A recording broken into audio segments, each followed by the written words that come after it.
we went back in, and I ran qualifying fuel, and I was like, okay, I'm gonna try and do like a 55. And I was only able to do 57s with quali fuel on like a setup when it was just me and like one other person in the server. But then when there was more people and more rubber was down, you can go like way faster. It's just like, it's fairly weird. Like it has to be perfect conditions for the Porsche on Sebring.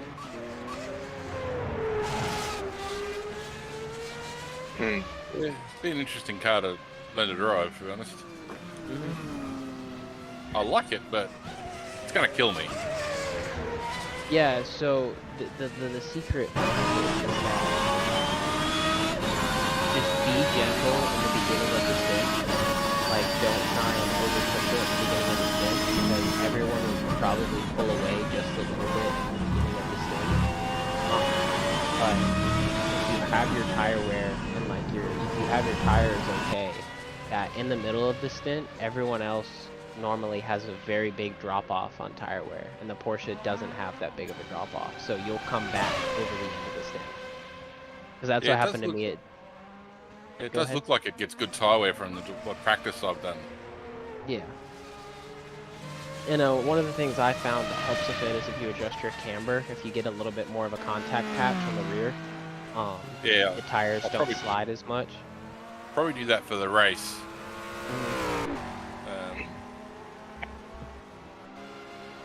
Did any of y'all have any issues with having to redo your steering? Every single time.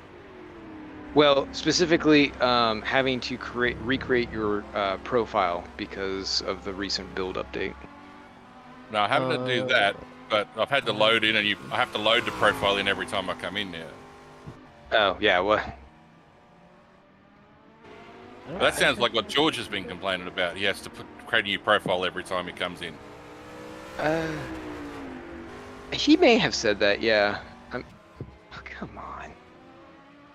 Yeah, he complains about a lot of things, so you just... You got to pick and choose which one you got to listen to on the day.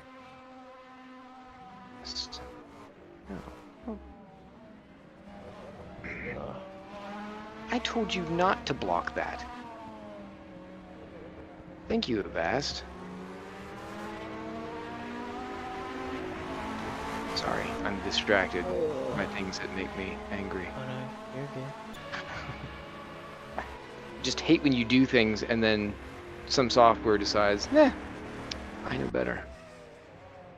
Go ahead and fix that for you. Oh.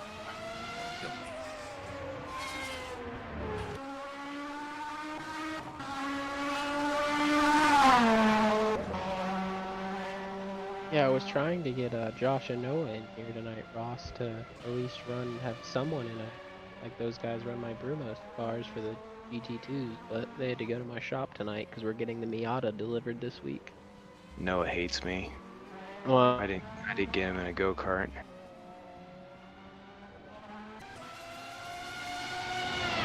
Uh-oh. Yeah, I dropped out.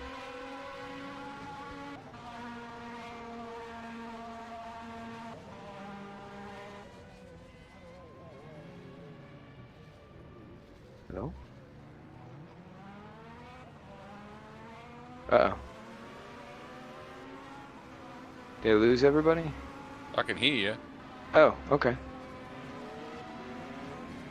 Sounded like Alec phased out of existence and then there was silence. Well, he seems to have disappeared. I don't know. Huh.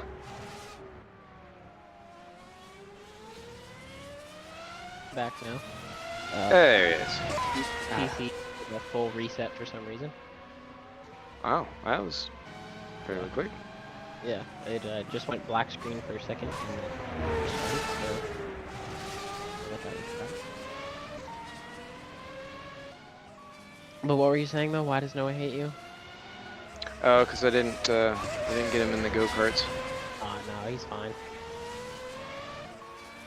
Keeps me up at night. Don't worry, he was cool with it. He's living life right now at my shop. Yeah. We got a lift in there now, so he's working on his little shit GTI trying to rebuild it. Which one does he have? Got a Mark GTI. Nice. Little Golf. Oh, he blew the bottom end in it. So he's trying to rebuild the bottom end in it. And then he wants to turn it into a little front-wheel drive spec thing that he can go with CCA or something with. Do they not do multiple axles per drive? I don't know. I feel like that would be kind of limiting, although I guess it depends on which class you're looking at. Yeah. So he's looking at like this. I think it's like Group A or B front-wheel drive. It's like that and like Honda Civics and some other good stuff. Gonna have fun with it. I made them go over to the shop since I'm laid up and clear out some junk and some room because I bought a Miata Cup car a couple days ago and it's getting shipped down from Wisconsin. A cup car? Yep. Nice. You were talking about that before. Yeah, I was trying to find one and I wanted to find one that was vintage eligible so that way I could like go run HSR and stuff with it and it'd just be cheaper. Because new Miata Cup cars, like the ones they race in, like the IMSA Miata series, are about $100 fucking grand. I'm like, I don't know why you'd spend $100 grand on a Miata. Well, because if you can. Yeah. I was like, oh, I'm good. I'm like, if I'm gonna spend $100 grand on a car, I'm gonna go buy a vintage Forza Cup car or something. You can buy a GT3 Cup car for $100 grand. But I found one in Wisconsin. It's a 91 NA Miata with the 1.6 liter in it.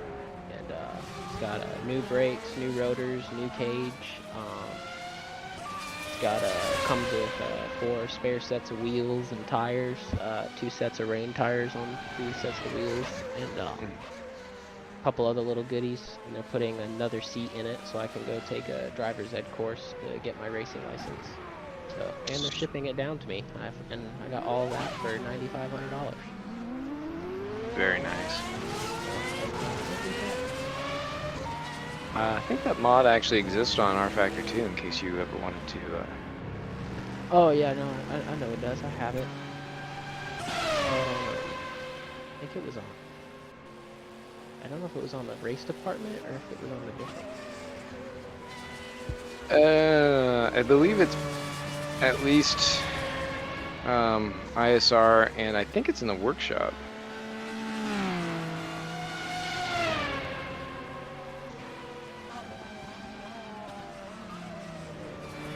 I believe. Ah, you bitch. There it is. That did.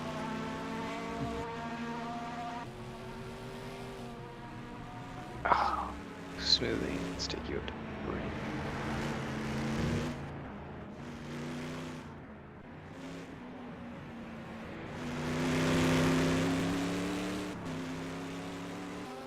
Who'd we lose? Again.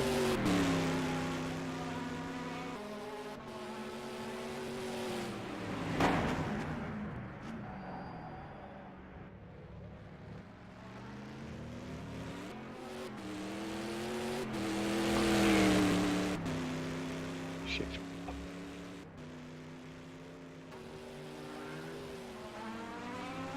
First gear.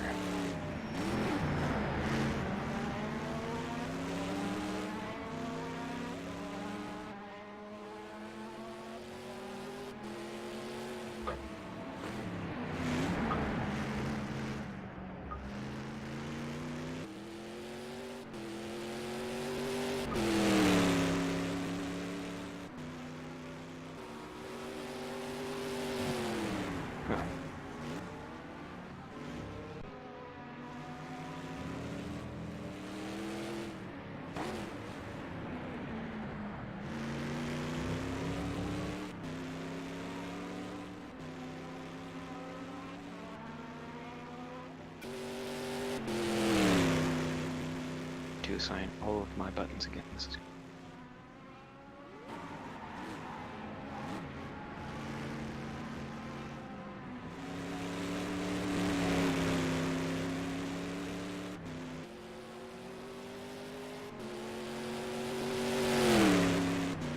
I'm gonna need like a button box.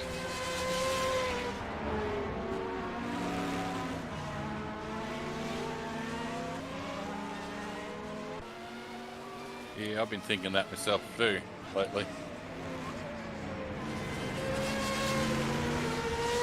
I mean, just with the amount of controls that keep popping up, it's like, this is kind of ridiculous.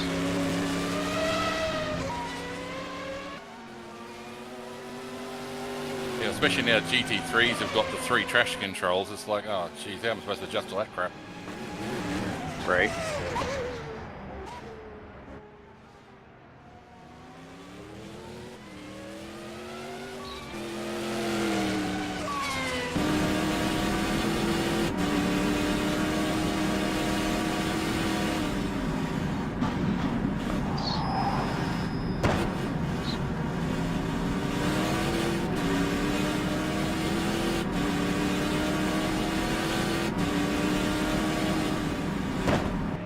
And I definitely need a button to assign my horn.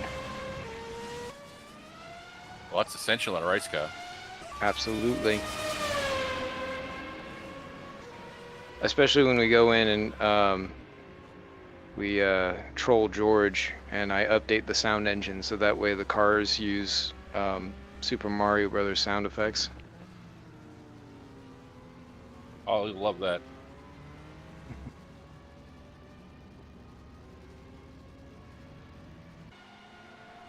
You know, like the ignition sound will be him going, "Let's go." Action control.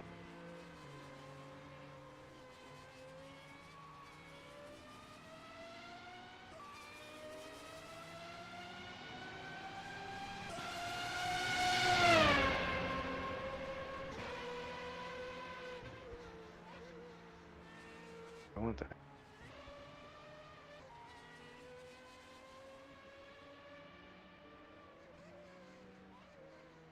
Dude.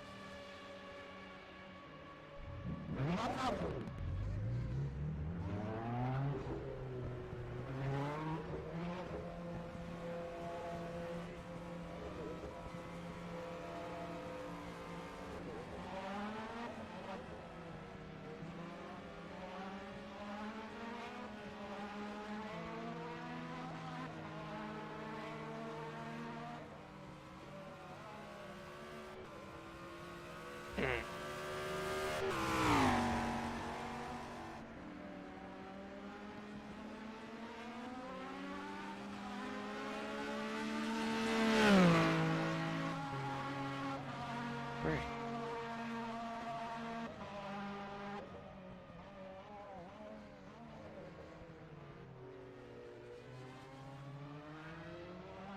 Mirror, mirror, mirror.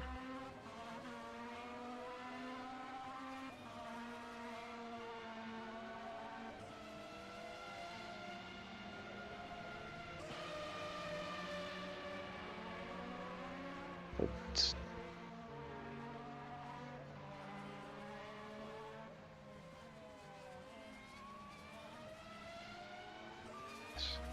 So pit and mid.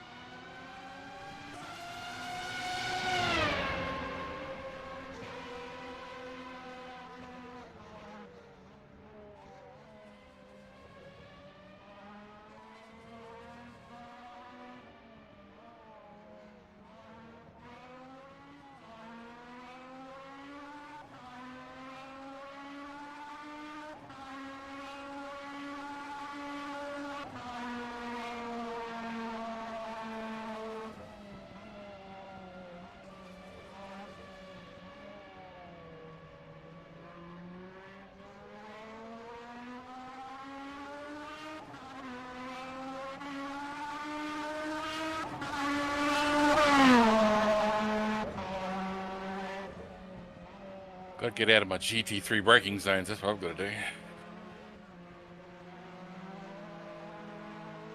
Know that feeling.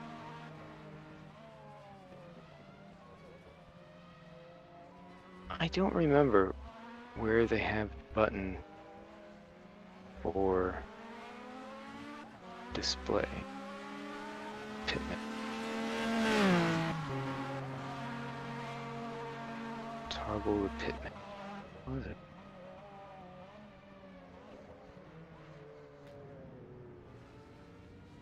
It's loose today.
Alrighty.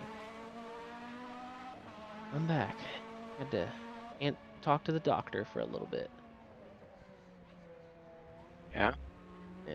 He's calling to see if my nerve block wore off. And I was like, yep, it is, because I feel this shit way more now. Oof.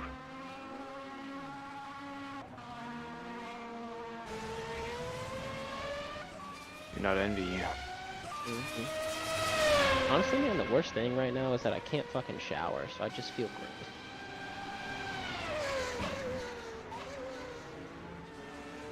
Were you wrapped up and stuff?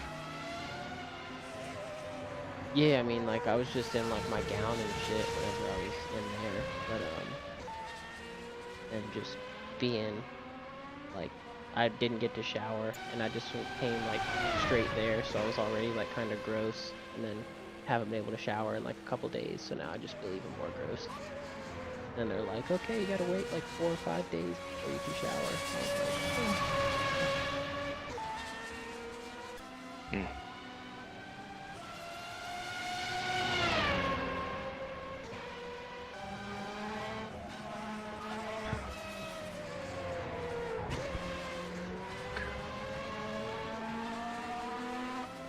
Probably screwed up here.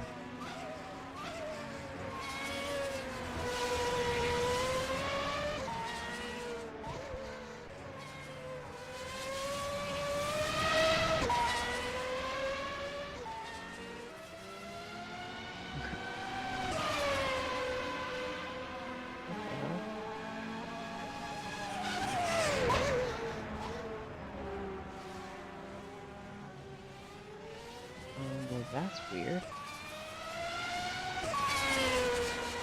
Tried to load up R Factor 2 and it said failed to load operation unknown JSON. Unsupported type.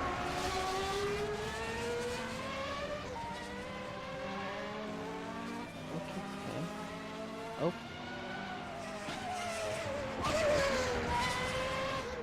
Is it? No? Something's going on with my Steam right now. Oh, no, R Factor 2's launching.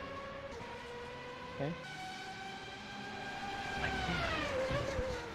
That was weird.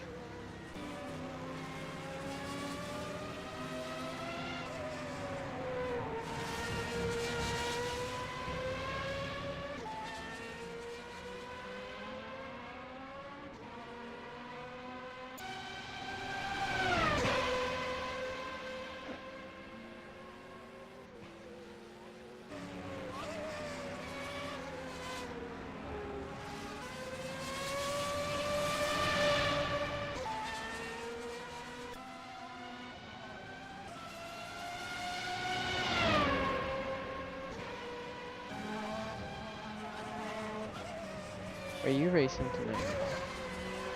What am I? Are you racing tonight? Oh yeah. Yeah. I hope so. Nothing has failed catastrophically yet, so we'll see.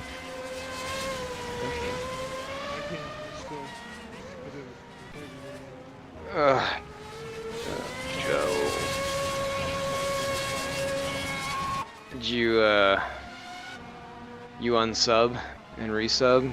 I guess where's it failing? They won't even test the RF at the beginning. And you've already restarted, you said, right? Get the file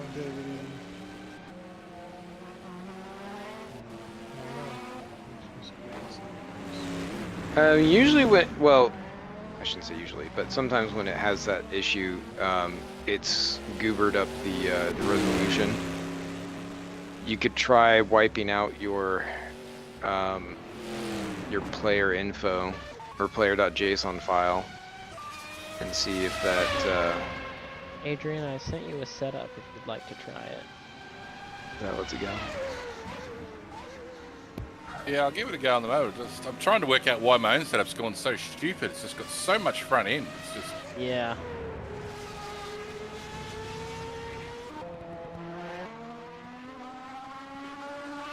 Oh, I need to reset my name. My name is just your name. You hate to see it. I hate it for your guys.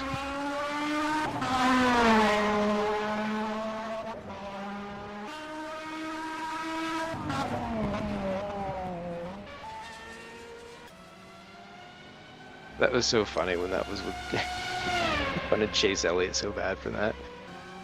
What are you talking? Which one was that?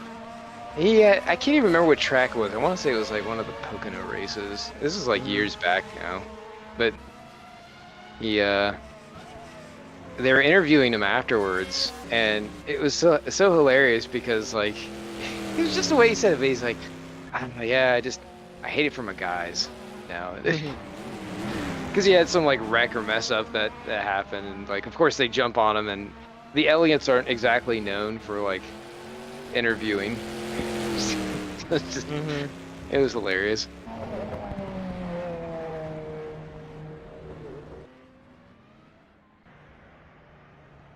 Oh my god, this is great. I can actually hear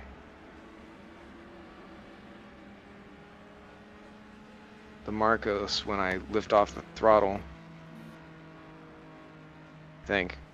Kind of have everything turned down.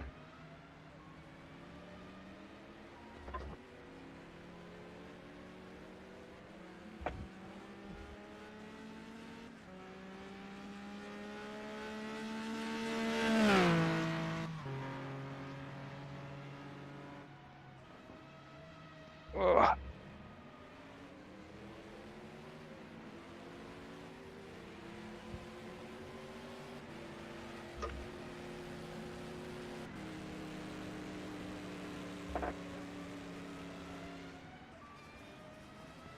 Yeah, that's much better. Before George had the audio on the off throttle sounds. Yeah. Where it was like hardly there at all.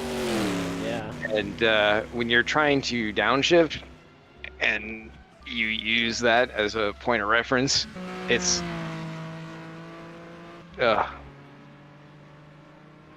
just bad.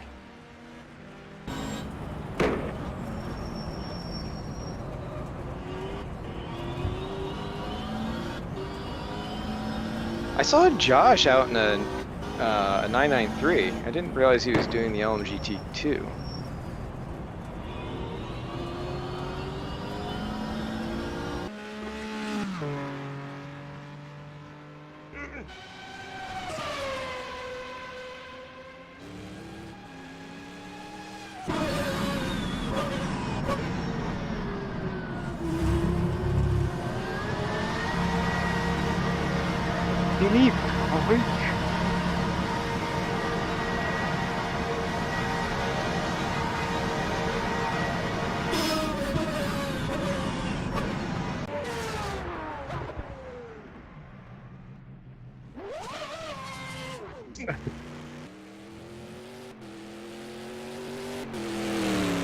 Bugger.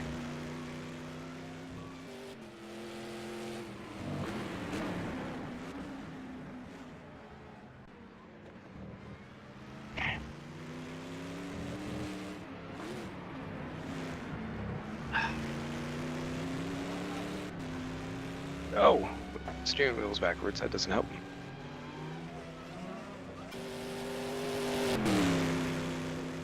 Wait, Alec, what are you doing? I'm just vibing. What showed you the server? I'm like, you're not disobeying doctor's orders, are you?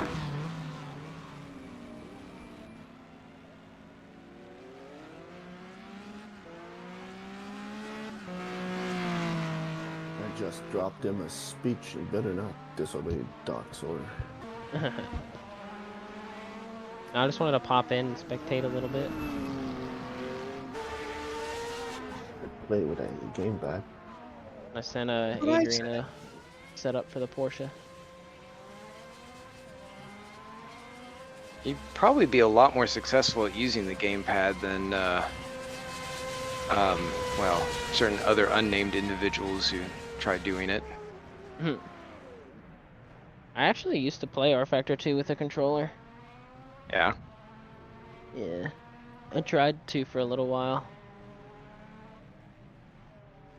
I mean, it works. Yeah. It's not the greatest, but not bad. It works well when you're in a high downforce car, like a LMP2 or something, like something that has a decent amount of grip. But you try to use something that doesn't have a lot of downforce, then it can be kind of difficult because you don't have the downforce to make up for like your steering input and everything. Right.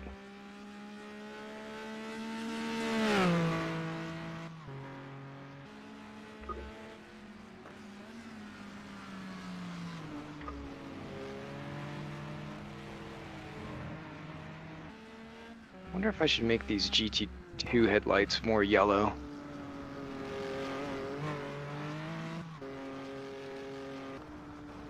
Did you ever add the fog lights for the 993 or no? I haven't gotten there yet. I've been chasing other critical issues. Like right now I'm going through and trying to update a lot of the hypercars and get the laws in place so that way when we come here with those, they don't just bog people's systems down. Yeah. It's like Which the rear of this car's got no grip at all. Yeah. It's a Porsche. What do you expect? Well, compared to what it was like 3 days ago, it's like someone just put ice where the back tires are constantly. Well, somebody let the trunk monkey out. That added weight. Oh, God, I could slap him. Try that setup, Adrian. I've never loaded a setup from before, so how to do that? Go to your setup folder and click refresh.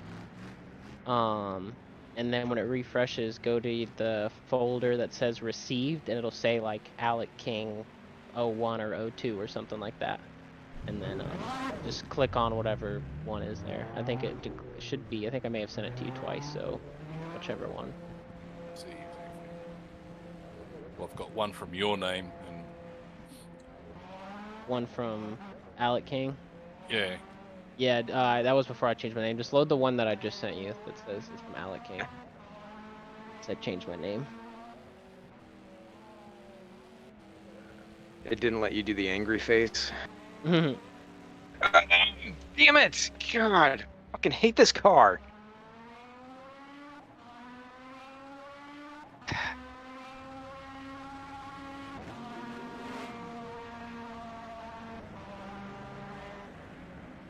Have to be so careful on throttle application, like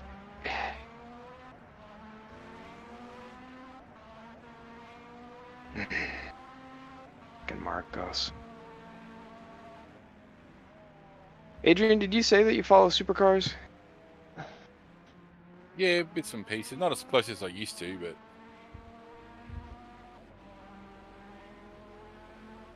Thought it was amusing when they brought Scotty into the booth for last round of Adelaide. I'm just catching up now through the rest of the season.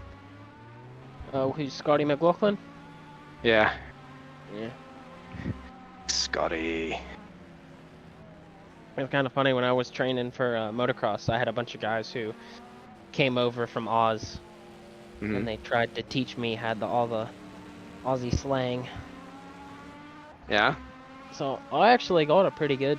I mean, I feel like a fucking pretty good Aussie accent. You just gotta say shit and cunt in every sentence, and then you basically sound like an Aussie. Adrian. I won't comment on it because, as it was pointed out to me by a British friend, there is about 20 Australian accents, so you can't do a single. You can basically the accent that everyone ends up doing is the ochre, what we call the ochre accent. So the really sort of yeah, which just doesn't actually exist except in movies. Mhm. Your setup's not that much different from mine. There's a couple little differences. Like obviously you've got a much better braking foot than I've got, Yeah. and probably a much better throttle foot than I've got. But other than that, it's pretty much the same. Yeah. It's just slightly tuned up from my Daytona setup. Just adjusted it a little bit. It's hard to get this one stable around here, especially because of how bumpy it is. The car's really unsettled. Yeah, you've got your rear end probably a little bit stiffer, so I'm not sure that'll work for me. Yeah. But everything else is pretty close.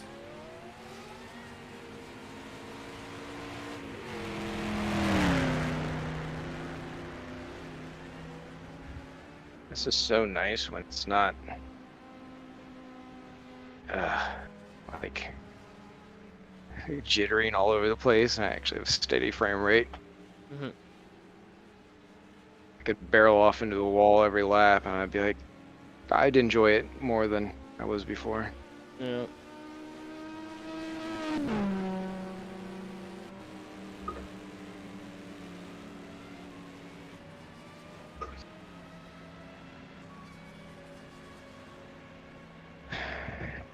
Where's Matthew at? I'm surprised he's not running in here right now.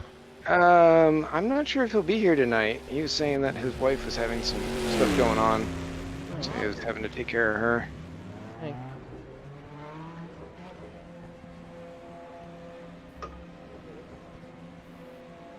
I know Joe was talking about some people dropping out, and I think that there's just been a lot of that kind of stuff where things just keep popping up. Yeah.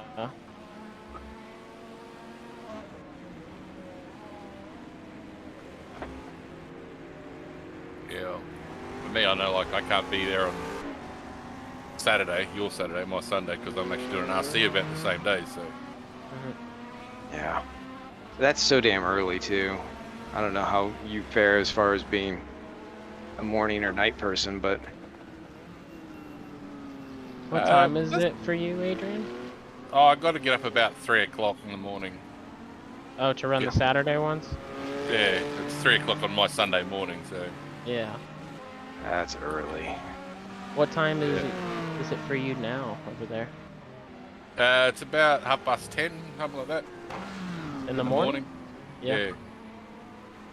I'm just lucky I don't have to be anywhere else, so I can come and do it. Yeah. Are you in Western Oz, or are you over on the East Coast? East Coast. East Coast.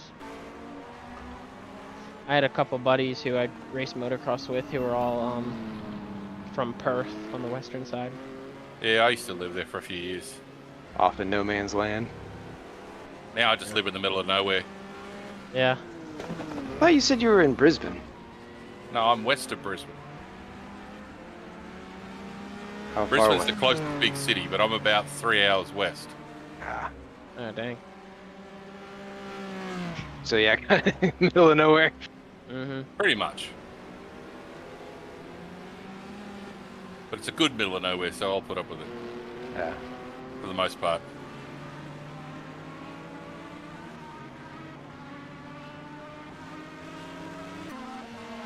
I'd like to head down there someday. Not had an opportunity yet. I want to go down and watch Bathurst one day.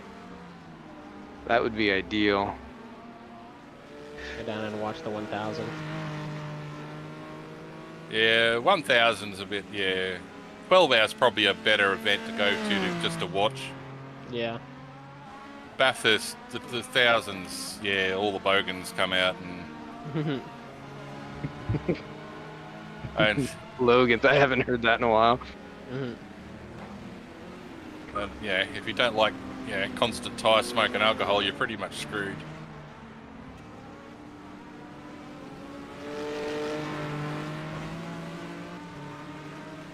Did that little house on Conrad Strait ever get sold?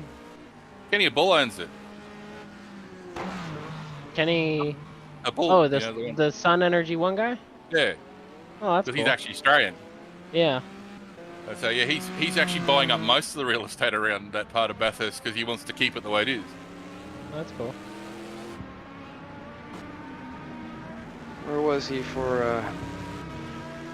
What was it? Oran Park? Is that the one I'm thinking of? I don't think he was there. I don't think he was rich enough then. Well, that does make a difference. And I think it would have taken a miracle to save Oran Park, given where it was. Yeah. Same with Amaroo Park, and that they were just, the city just That's grew up such around a them.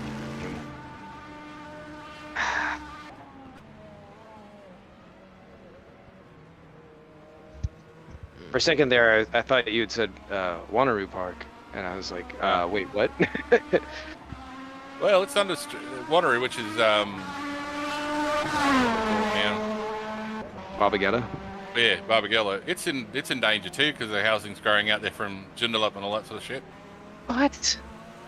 That's why they've got a track, further south, down near Bustleton. They're trying to develop because they reckon it'll be the noise restrictions and stuff will start coming in and all that. How could they get rid of Barbagallo?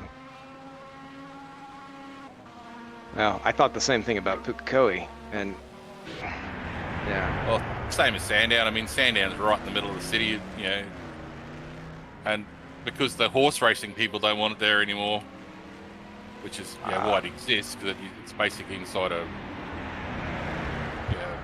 turf club. Yeah. They want to sell it because it's worth, the real estate's worth hundreds of millions now. That's what they're Greedy doing bastards. with Auto Club Speedway out in California. Making Yeah. it into a sport track so they can sell off all the property around it. Stay away from Monterey. Mm-hmm. Don't touch Oh, my Laguna Seca. They're actually talking about getting rid of Laguna Seca. Well, they've been talking about it, but Yeah. there have fortunately been enough people who have said, nah, don't do that. Yeah, you can't get rid of Laguna Seca.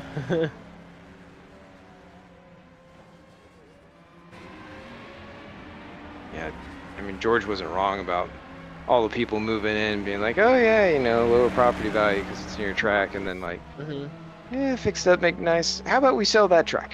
Get rid of that thing so I can sell my house and make bank. Yeah.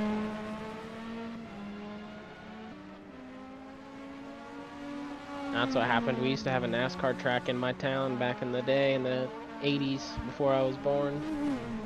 My mom Wilkesboro? actually... No, it was called Somerville Speedway. It ran cup races in the 70s and 80s. Oh, yes. Yes. My mom, and I had no idea. It was so funny. Like, as much as I'm into racing, I had no idea we had a NASCAR track in my hometown until, like, about a year or two ago. My mom showed me pictures of her and my dad going and watching a fucking cup race when they were in high school. And I was like, what the fuck? I'm like, how come I didn't know about this? And then she took me to where it was, and it was where my stepsister was living at the time. Like, where her house and neighborhood was where the track used to be. I was like, oh, shit. I had only just recently found out about, like in the last year or so, that there was a Columbus 500 that ran in IMSA when they were doing Group 6 or Group C stuff. Oh, that's cool. Yeah, it went across the Olentangy and some other river around there that goes through the city, and it's like, damn. I miss some of the old, like, original GTP Group C stuff they would run at. Yeah. They I am definitely not were. gelling with the car today. Well, it's Sebring, so I mean, can't take all the blame, right? I don't know. I have to admit, at the moment, my sim racing interest is pretty low. And just, fighting and struggling with cars all the time is starting to just wear me down, bore me a bit. Yeah. Do that in GT3. I want to stick with the Porsche, but I'm not gonna lie, it's just not very good right now after the update. Well, I really like hypercars. I can't get my brain. There's too much stuff in the setup that I sort of know, but I don't really know, if you know what I mean. Yeah, I completely understand. Yeah, I kind of know how it's supposed to work, but getting it to work, Yeah. Oh boy.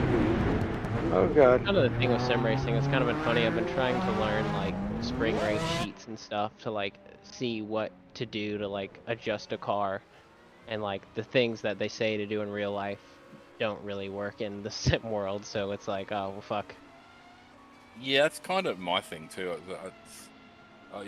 Being involved in RC for like 30 odd years. I mean, the cars are, basically real cars. They're just smaller, so Yeah. everything is theoretically the same. And so I'm trying to sort of take what I know from that and apply it to this, and it just half the time it just doesn't work. And I'm like, well, what? So is it me that's got it wrong, or is it the game that's got it wrong? You know? Yeah.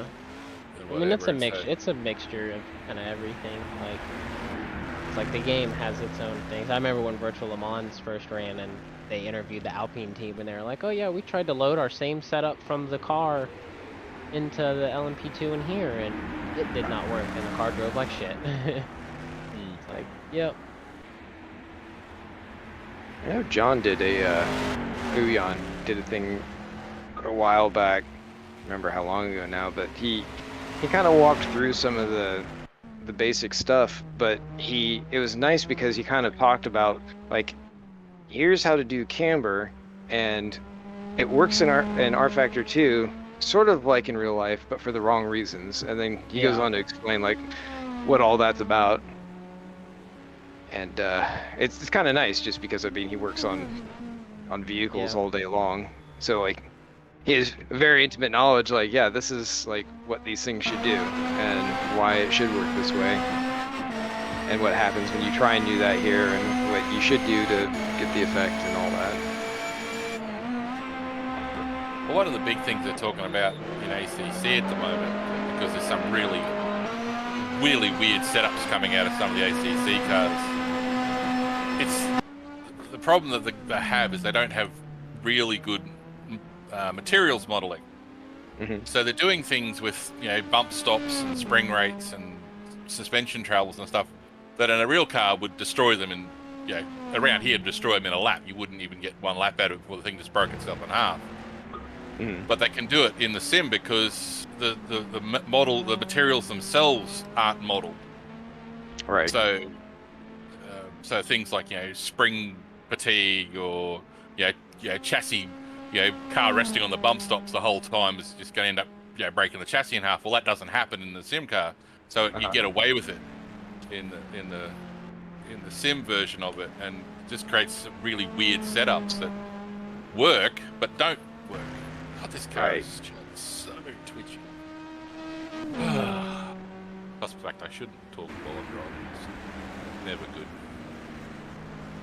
It just means that you're feeling, well, maybe not. It's funny how you describe that, because when we were learning about the TA2 stuff and talking with Chas, how he actually went through like a lot of the backstory behind development with the suspension and everything, how they had something going, and then there was like a competitor chassis builder that started doing stuff that was kind of like that, where it was sort of like cheating, because he's like, yeah, I'm gonna run it down on the bump stops and stuff, and do things that are abusive. It gets time, but it's really hard on equipment, and it's like, well, you're gonna keep selling that because what the hell happened there?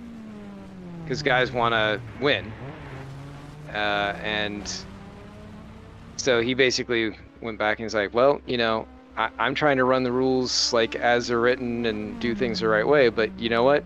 If you want to play it that way, sure. So he came up with his own setups that would kind of do the same thing, but like to the extreme. And you know, all of his customers starting to kick ass. And then the guy, his competitor, came back and was just like complaining and saying like, you can't do that, blah blah blah. And it's like, oh, yeah, told you guys not to do this. It's something I've always sort of said. I mean, people talk about, you know, racing and the state of racing and a lot of things, and you go, and even in spec classes they go, you know, how come one team ends up winning all the time? And you go, well, because when they break something because they're pushing the limits of setup or whatever, they've got 20 more in the trailer.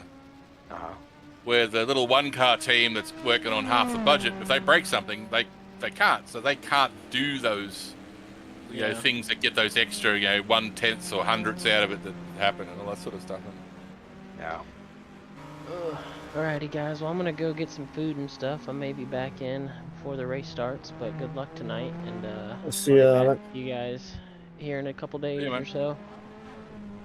Right on. Are you you're not commentating tonight, are you? No, not tonight. I'm gonna get my mic in. It actually comes in tomorrow, and then I'm gonna try and get it set up, and then I may do the Super GT race on Thursday, and then I will get with the that's what Matthew has talked to me about, and then I will get with some of the other guys on Saturday to do everything else.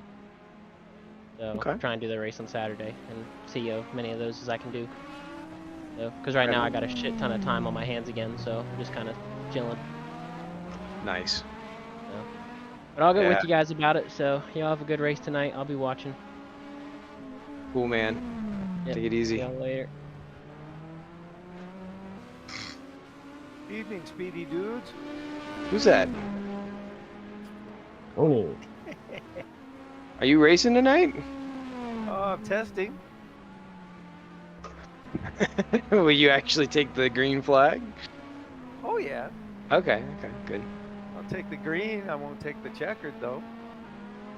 On purpose, or is this a predictive thing? Test. Thanks for the feedback there, Ron. Oh, no, I'm just going to be testing the Saturday. What are you running? He typically drives a Porsche. The Pucci GT1. Man, everybody's up in GT1. I know, I saw the live timing, and there was only one GT2, or whatever it is. I was tempted to jump into the Viper with Matthew. I can't remember who his other teammate is. Dave, see something. Gordon? Gordon?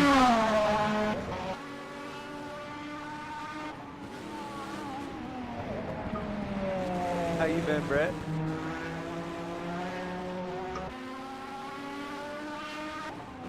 Oh, he's been asleep, I guess. And Joe, haven't talked to him in a while. Hope you're doing well. I don't know if he's here. He was trying to get his computer, or R Factor 2 to work. Yeah. Oh, there he is. It's not working. I'm trying to resubscribe, but sorry.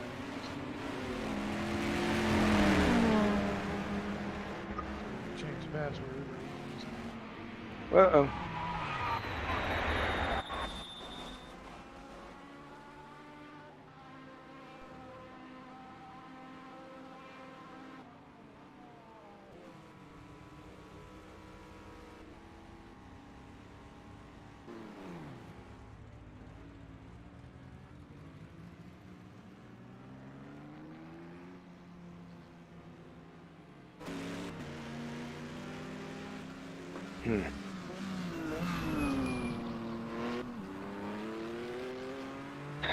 A 212.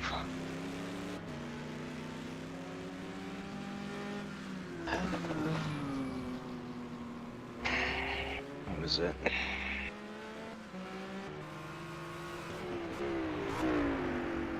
Quarter after.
Joe, are we running the later times, or are we not doing that yet for tonight?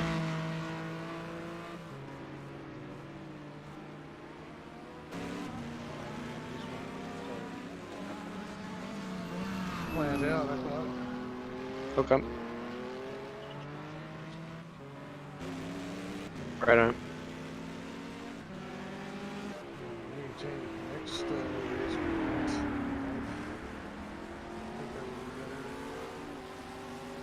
Yeah, yeah, Give with the me timing enough that. time to get my game done before the race.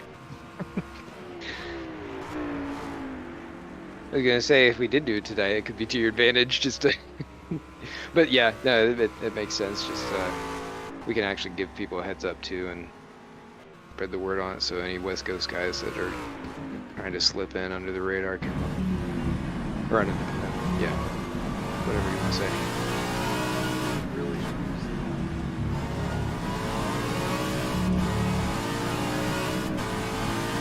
Mister from Australia.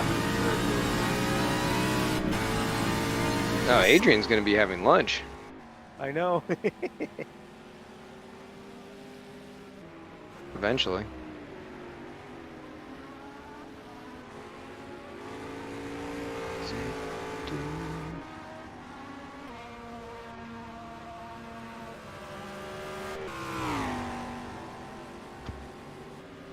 And Pedro.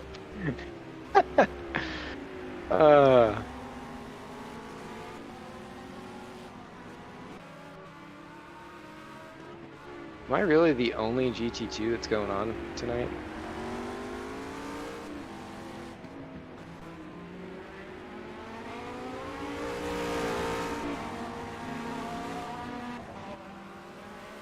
That's gonna be sad. I mean,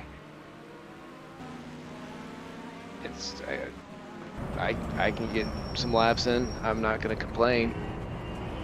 At least until I throw it into a wall and the engine dies, but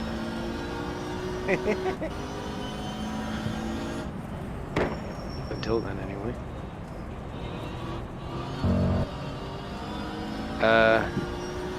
Oh shit, if it's just me. Matt was driving a 2, but I guess he might have been practicing for. Oh no, he was gonna be here. He's had to take care of something. I don't know that he'll be in tonight. Family stuff. Look at Gilles up at the top of the board. Not even 6 laps in. But for how long? For how long? Yeah, I figured out the setup for this. You know,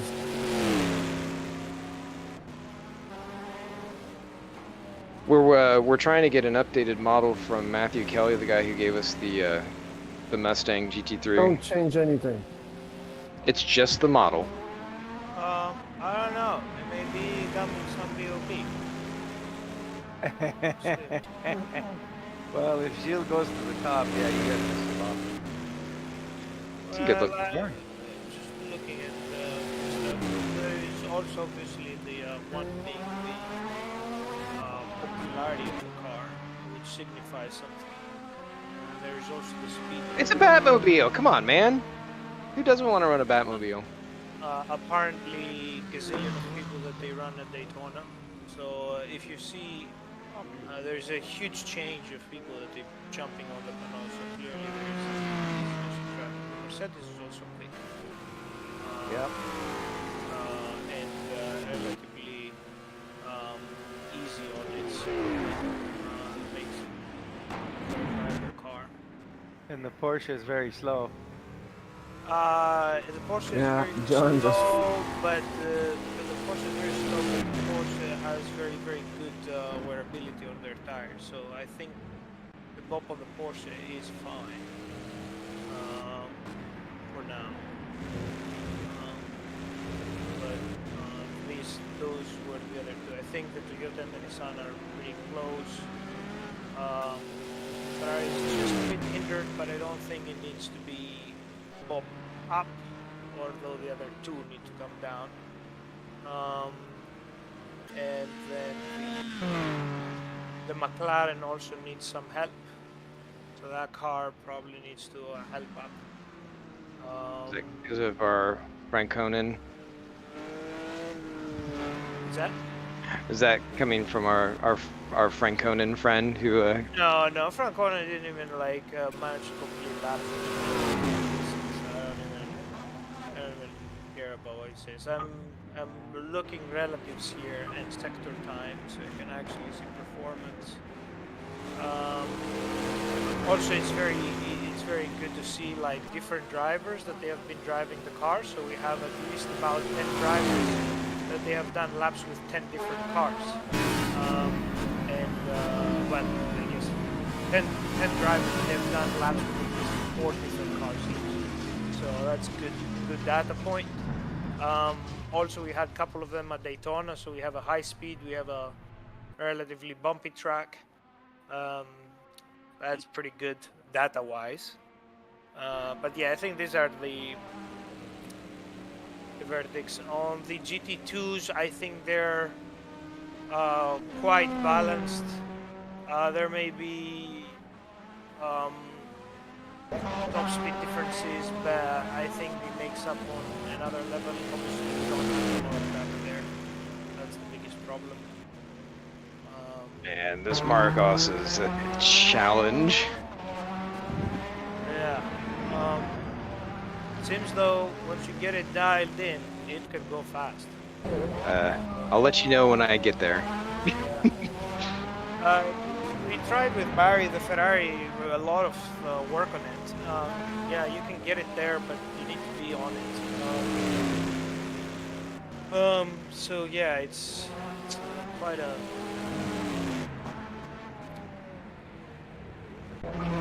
Porsches are working for me tonight, that's for sure. Yeah, the Porsche. I said you're using the 911, the GT1, Adrian. Yeah. Yeah, so I figure I mean, that car may not have the toppest of the speeds, but it has such a good handling characteristic that if you don't abuse it throughout the stint, it actually behaves very well. Yeah, I've just been, because like it's been changed twice, I think. Once with the probably something that happened in the official RF2 updates and whatever happened the other day, because like I can't do 2 seconds of what I did here the other day in practice. And So that is the track thing. I don't know, but there was an update. If you read on the lines that they updated something on the material properties of the tracks. I don't know what those do. I will refer you to Ross and Ben for that. But Well, they did the water shader update. yeah, but that should be just a visual update, not a functional update, correct? Right. The only thing that I would be curious about is if there was something happening with your profile. What wheel do you have? mine, G29. Are you alone in GT2, Ross? As of now, yes. So Yeah, Matt's my not wheel- coming. Yeah, he said that. Probably not.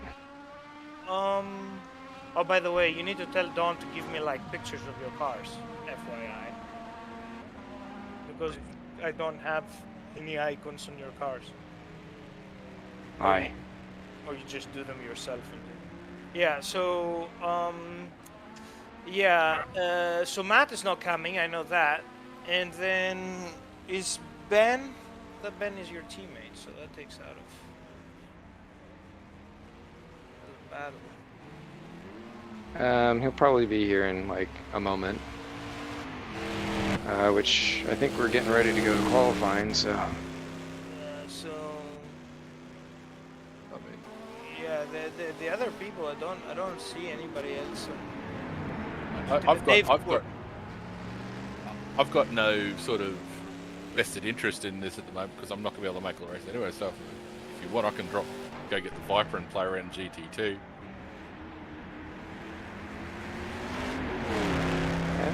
Yeah, I'm tempted to do the same. This car doesn't handle anywhere near what it used to. No, it's even from a couple of days ago, this car's it's terrible. And I know you guys didn't do any updates. Yeah, we haven't changed the Porsche 911 GT1, so it's all whatever they did on the track, if they ever did. Yeah, something's changed. It's just so twitchy and so. All of the cars are now. I think there is some interaction between the surface and the track and the tires that they wanted this update, that they changed it because when they pushed the update on the GT3 tires, I think they did some surface updates as well on the tracks because all of the tracks you saw that they got updated, right? So I don't know what that was that you did. Yeah, I saw that. I don't know. Yeah, they said it was just a standard update, but they don't believe it. Because it was a significant update for all of them, and I saw like 25 397 tracks being updated. I don't know what that caused. Yeah, it's like you can't let down your guard for a split second, or else you're done. Yeah. I just had that. I definitely can't get the pace out of it. I'm at least a second slower than I would expect it to be, given my practice times. It sucks that that was happening before Sebring, because I mean, if we could have had, I don't know, a normal track, we You mean would a have been able to. 397? Well, and a normal track. You know, one that isn't made of upheaval and. Yeah, it's hard enough as it is without introducing a bunch of new crap to it. Hello, it's Barry. Hey, Barry. I'm gonna try doing this race in VR. Oh, seemed to be pretty stable for the hour of practice where I accidentally hit Ross. Did you do VR while we were doing it yesterday? Practicing yesterday? I did not know, I don't know why you want to do it today. because I want to see if it's going to be good for Saturday, because VR is a lot more fun. I turned down the graphics. I tried doing it at Long Beach, but Long Beach was way too high of a. Do we all go out, or did the GT2s go out first? Ideally, GT2's out first, but Yeah, we only one have of two. them. Yeah, all two of them can go out. So we all going? I don't know. That's up to who is it, Joe and Frost to decide. We have to look at this, by the way. If it continues to be like that, drop numbers on GT2s, we might have to at least to redo this, at least on MNRL nights. Maybe we run only GT2 championship eventually. Hey, mates. Low turnout, So, GT2s first?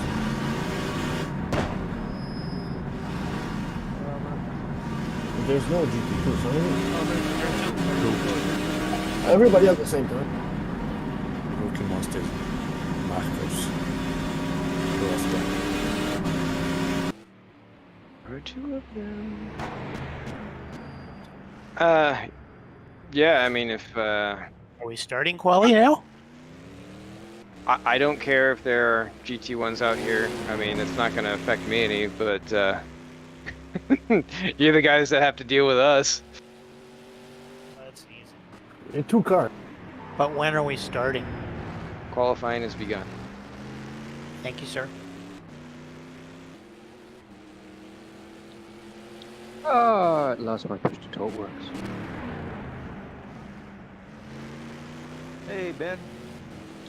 Evening. Have fun, everyone. So it's okay to go. Yeah. Miss, I believe that's what we decided.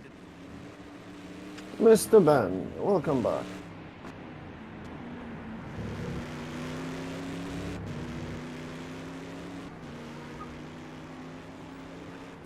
This.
What happened?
Hey guys.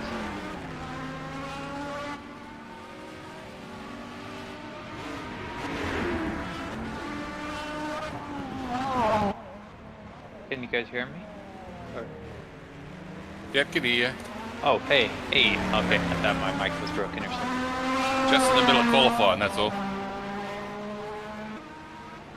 I'm sorry. Sorry, guys.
Just lock it.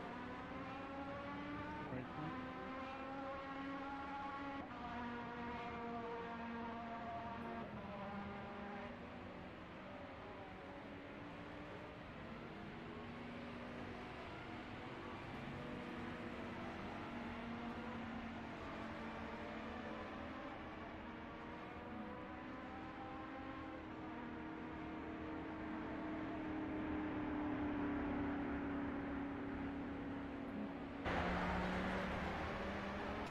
Yeah, right.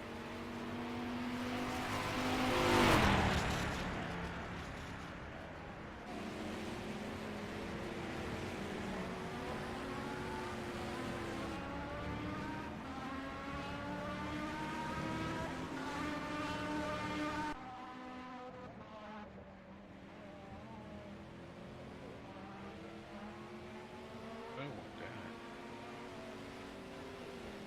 that. You sure? The car's still on track.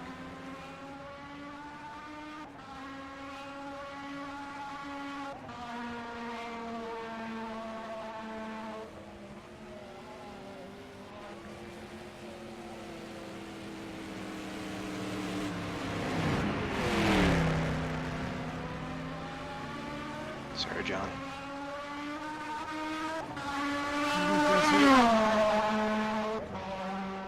You're open mic, Brett.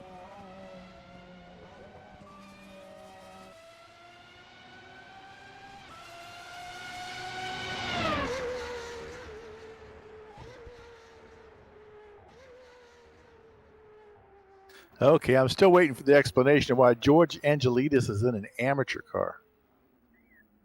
Yeah, Isn't that troubles me. hilarious?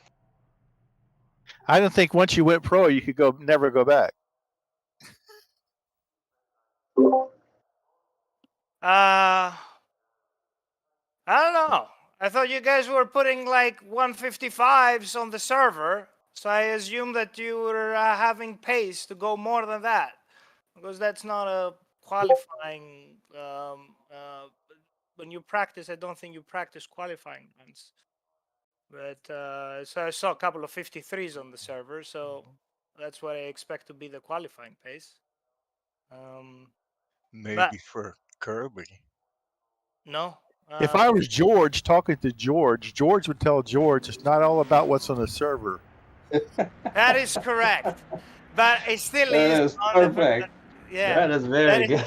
That is good. But to be fair, I had 122 laps of practice, which makes a huge difference, right?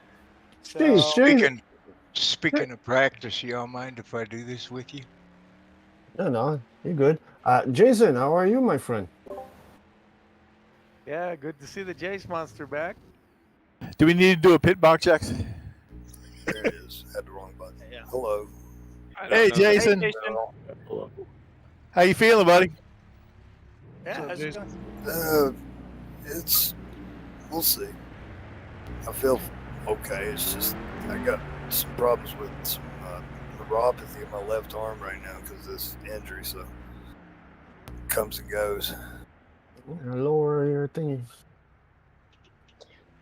Sometimes Hey, it's best not George, to feel Sebring. Oscar Dancourt is still driving my car. That bastard. Where's that at? Hold on. Where's that? Hey, Oscar. Oscar, my man. You need to change cars. Well, They'll change cars if George Angelides Angelides changes classes. Look, man. If I pass the cat, I will gladly switch to pro. So You've already been a pro. You can't go back to amateur once you've been a pro. Not in this league, I don't think he's been. You know what the saying? Once you go pro, you can never go back. I Something. think it goes Not by. exactly how that. Yeah, it goes Well, by there's a different- bunch of special rules if you read them, but we're kind of relaxed on Tuesday. I think what it was It's the Daytona was- Angelides clause, right? There's the what do you call it? Percentage. What fastest car or whatever. Yeah, the Daytona was really 99%. slow. Yeah. Well, that means I'd be like sitting on the sidelines. Joe. Right. I don't think so, Joe. You're quick. It's a 1-2 for the Momos. This an M at least. That's pretty cool. I don't know if you saw that the Barry killer is lap I also did. pro. I think it's a combination of setup and practice. which I Do we don't need a have. pit stop? A pit box check? I think so. There aren't that many here. Sebring are like, what is it, 62 souls or something? Or am I thinking of Daytona? Or Le Mans? It's a lot. Another thing is, crap. Yeah, Oscar, my man, Oscar Dancourt. Are you there? Oh, we got some GT2s now. Look at this. Oscar, out by if you can hear 2000. me, if you can hear me, pick up a car that is not number 30 or 34 in the AM class. I don't think he hears. He just chatted in the chat box. Okay. I'm glad you like the livery, Oscar, but we made it for our team. That's good. Oscar.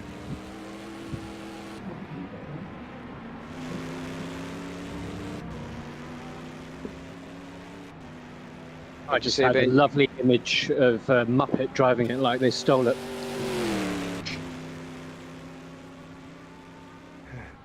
Which one is it, Fozzie?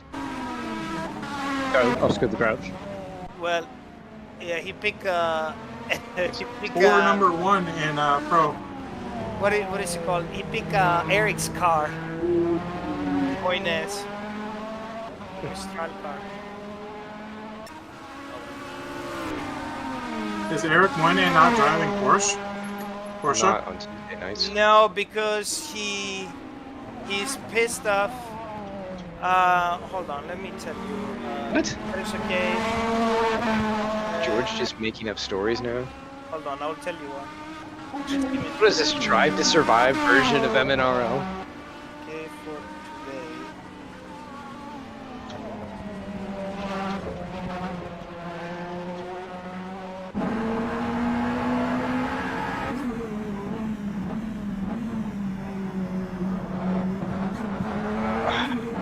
Let me see what are the cars. I need to stop trying to read and drive at the same time. I just destroyed all of the braking markers. So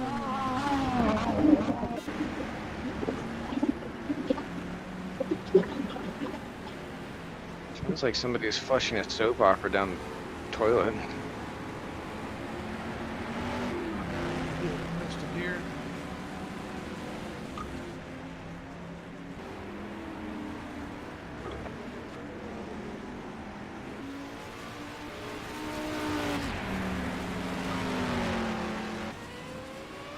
Here comes the sun.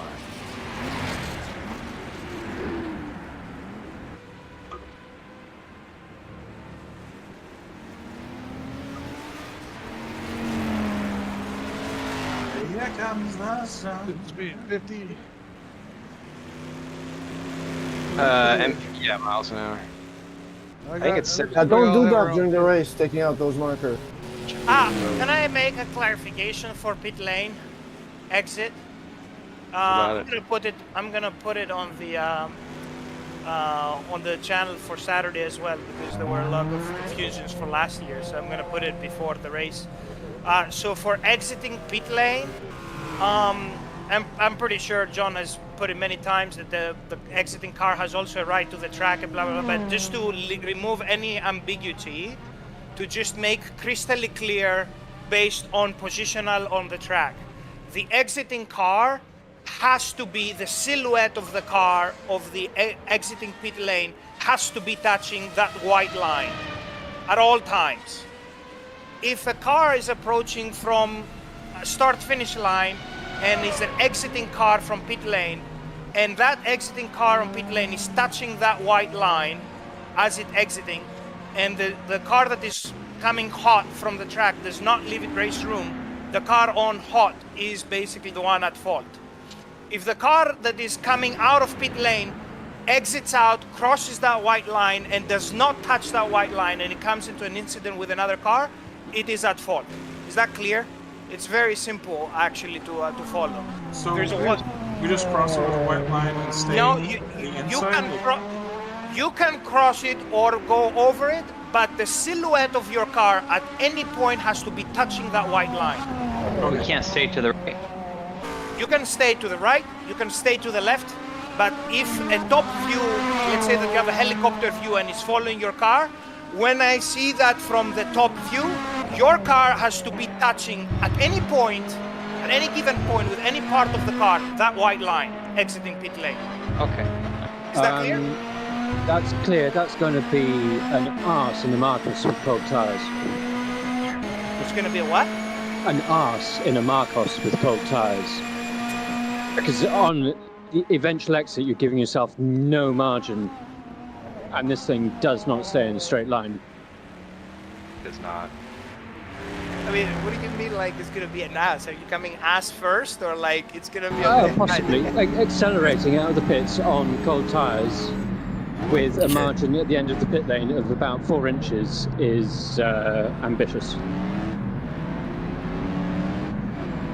You know, make I can keep it within half a car's width, but keeping it within a tire's width is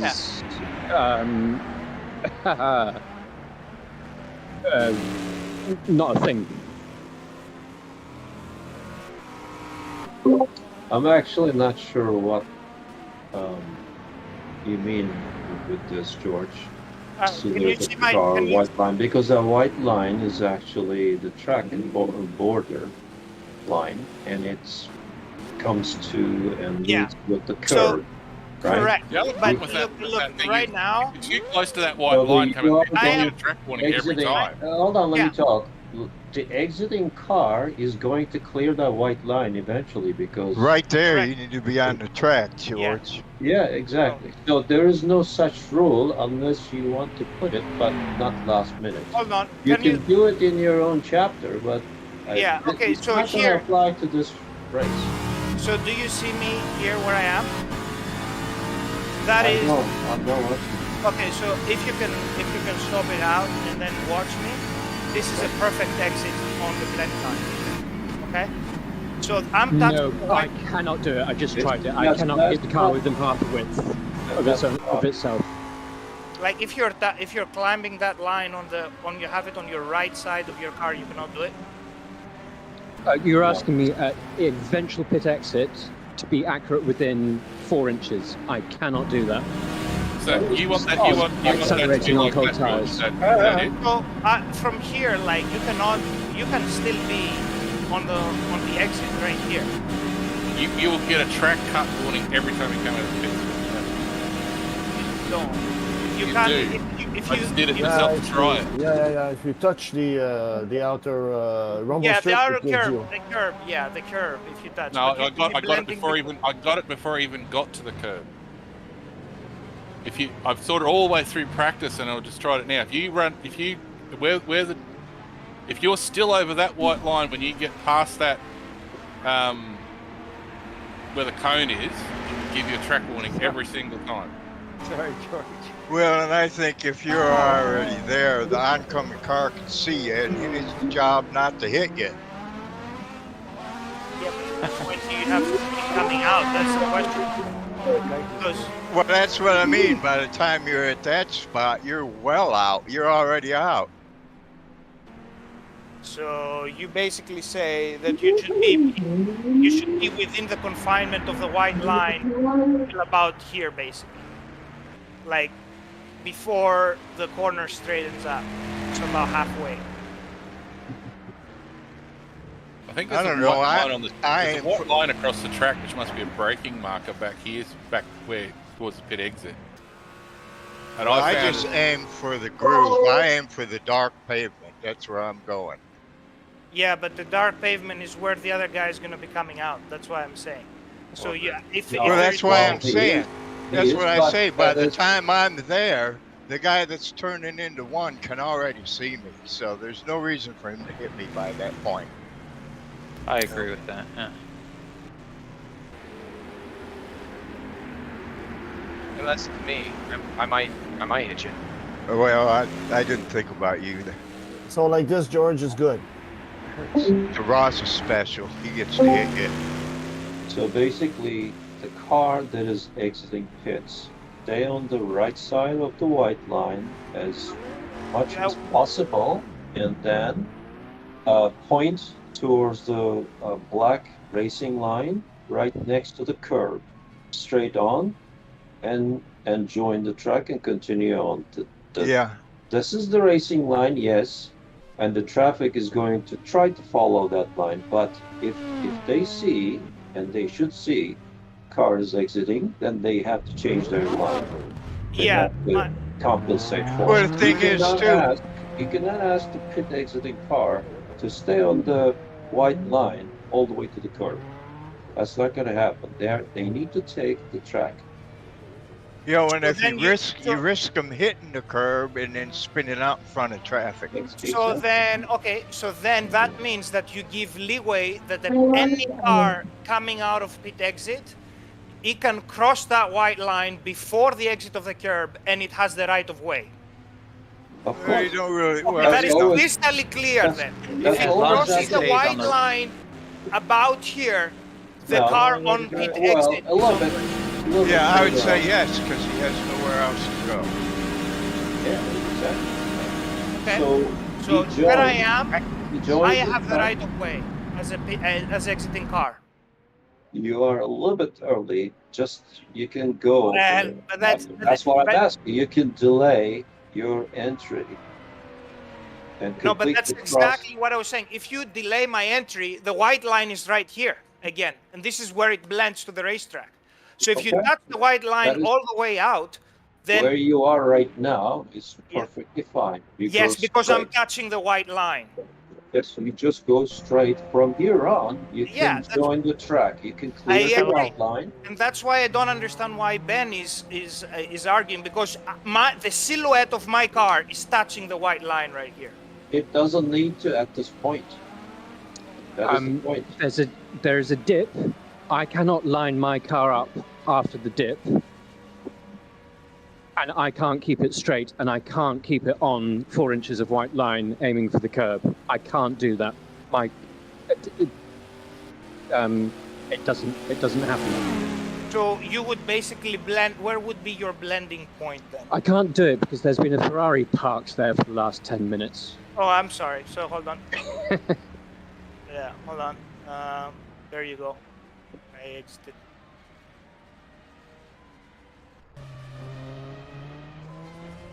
Yeah, because I'm very curious to see what that exit point is.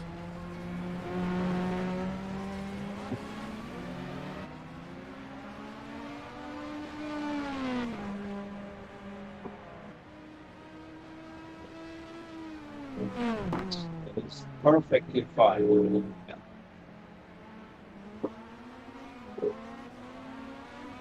That's reasonable without taking risks. What, at the back there? Yeah, I need to come out about 30 meters before that final point. Okay. So, can I be heard now? Yep. Nope. Thanks a lot, Jill. So I don't understand your rule here, George. Are you telling us where we can enter? Yeah. So And it is who for has priority? Yeah, it is for safety reasons. So you. Yeah, can I understand remove that part. Yeah. I understand that part. My question is there's white dots on the road there. What is the last dot you want us to miss before we can come into the track? You're looking. So about And where you're I am making right it now. harder than it has Where to I be. see you right now, you're sitting in the grass. No, I'm not. I'm actually on the pit exit. So about here, that would be a good pit exit line. Like you can blend in from here. Because by the time, let's say that you're starting to blend in, right here, you will still your car still touches the white line. Okay, I don't know how I'm supposed to be able to see you, George. I see you. I got my. Click on my name. I clicked on your name, and you're sitting on the track. Yep. You're sitting on the track about three or four, about 3 white dots from the end of the, before the blue curb. Yeah. So about here is a good rejoining point. That's where you want us to rejoin. Yeah. Just before the blue curb. Yeah, correct. Yeah, I also think the guy coming out of the pit should stay toward the right because the speed level is pretty different. No, that's exactly why we're saying, because if he stays to the right, he cannot rejoin safely. That's why you have to leave space, and if he's on the white line, he has the right of way. You see, that's exactly what I'm saying. And I've been hit 3 times staying on the white line because the car by cars coming out of the pits, George. I see what you're saying. By a hot track. By a hot track. No, that was a car coming out of the pits. Well, one time. I hit him. I hit him earlier from off the track. He hit him from off the track and understeering on the racing surface. That's why I say it's very critical that the car that is on hot track coming on from the start-finish line respect that white blend line. Because if he goes there and then there is a car on the white line rejoining, the car coming out of the pits will always have the right of way. Because you cannot push that car out. But it's got to be 4 white dots from the blue curb. I see 1, 2, 3, 4. And we're counted back from the blue curb. There's 1, 2, 3, 4 white dots. Yes. So the third dot, pretty much. The third dot. Yeah, the third dot. Leaving us much room to join. I ain't looking for no dots. Well, they're there. Let's go. It's like a cone you can't get rid of. Just take some caution in the first turn, everybody. I'm a bit late to the party. Any keynotes that I should know? Right there is where you I just realized that the voice chat was here. I'm sorry. Sorry, there's been a lot of stuff to have to repeat to do that. Oh, okay. You know what? No, never mind. I don't know. If there's stuff that you think I really, really, really need to know, cool, but... We don't seem to be able to make up our mind for the rest of us yet. Drive really, really fast. If something gets in your way, turn. Cool. Alright. I understand that. Just be careful. Be respectful. Hit the 3 dots from the end. Don't hit each other at pit exit. No, can't. Hopefully it'll be a big open spot when you pit.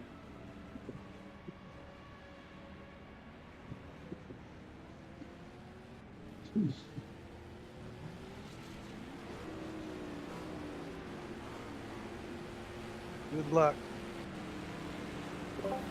I need to. That's quite patient of you, Johnny. I was annoyed with myself being in your way. Oh my. I need to try it first. Yeah. Right here is 3 dots from the end. 2 doors down. Is that good, George? Yeah, that's great.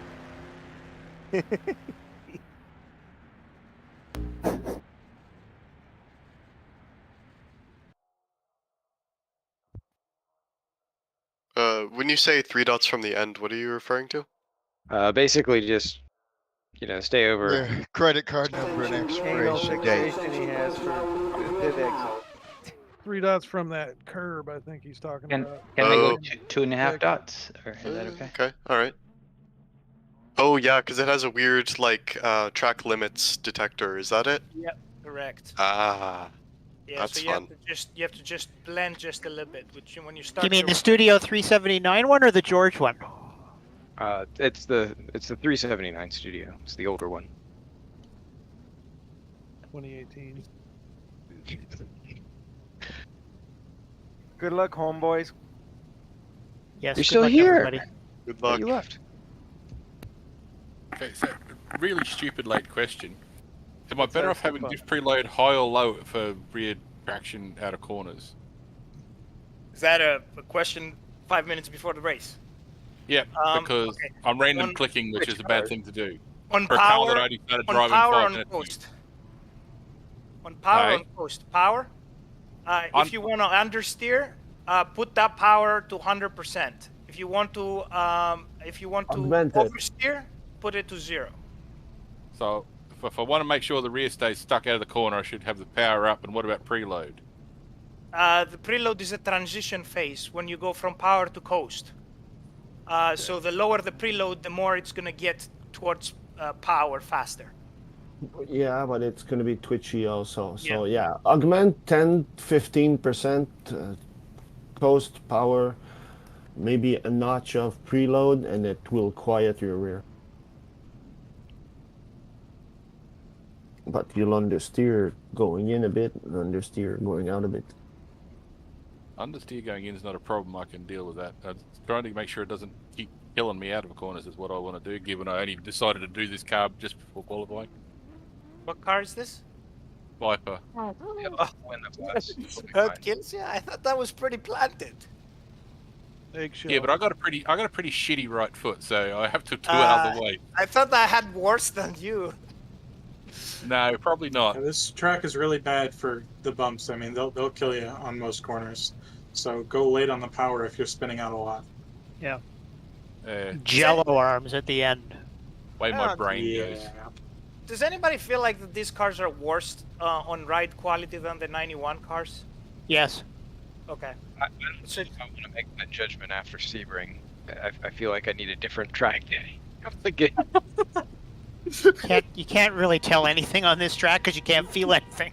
No, but I'm saying like versus, versus the 91s in Sebring. I think these are worse because they're way stiffer sprung.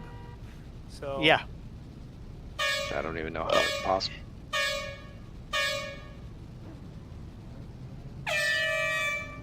Nail it. We doing single or double file? Listen. Double. Double.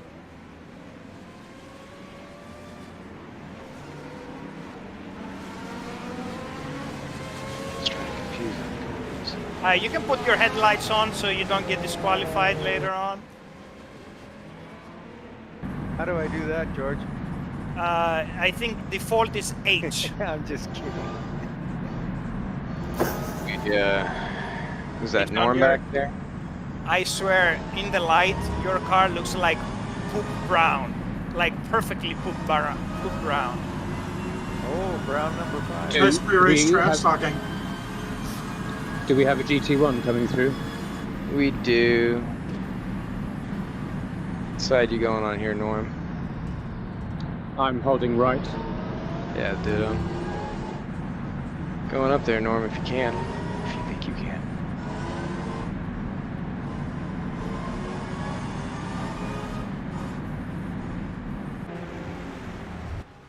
Do we need to catch up a bit? Should I slow down, speed up? Sorry, Steven. Was that Ethan talking? That was not Yeah. Just let me know if I should speed up or slow down. No, you should keep maintain that pace. That's good. Come on, it's the pace lap. Oh, yeah. Can I make a pit stop before the race starts? Yes. Fuck it.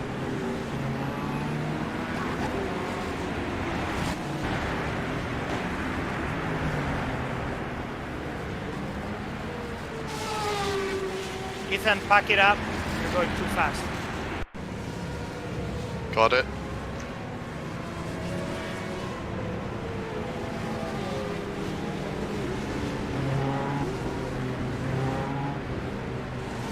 It's single or double? Single. Just Yeah, I a think, double. it should be single, yes, because the way we're starting here with the classes. It's just duplicating.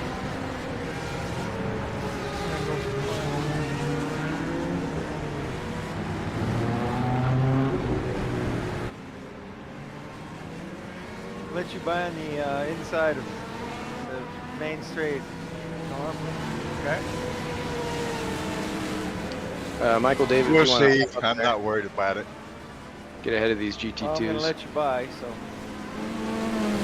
Okay.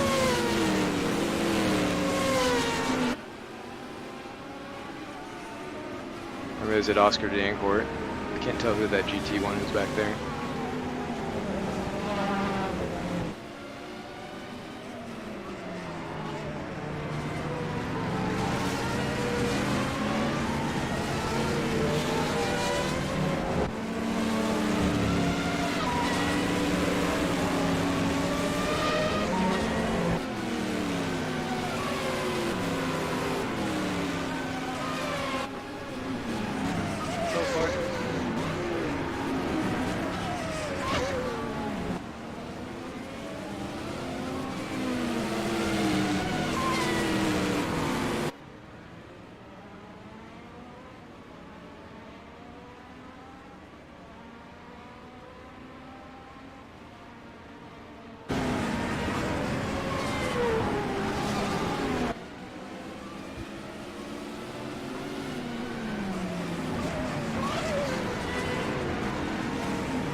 What a save.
Going in, Ryan.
Sorry I didn't see you there coming out.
Sorry, George.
Sorry for the scare, Joe.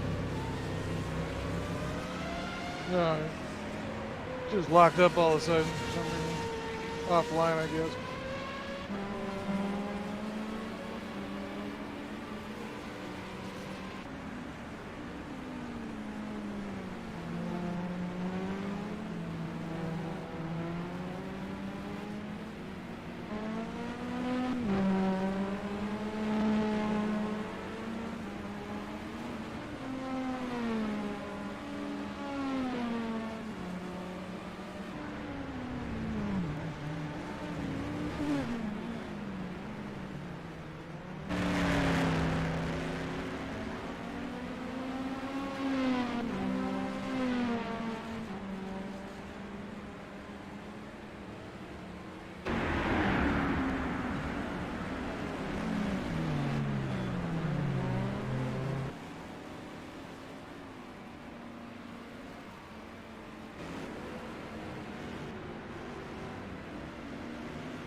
I didn't put in enough fuel. No.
Haha!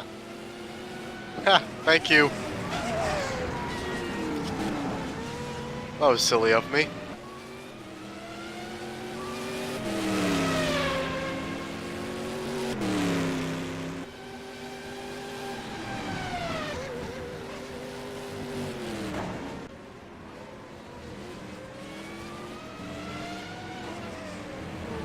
Oh, my strategy was on point, clearly. That's 4 wheels up. Sorry, this is all quite tricky tonight now.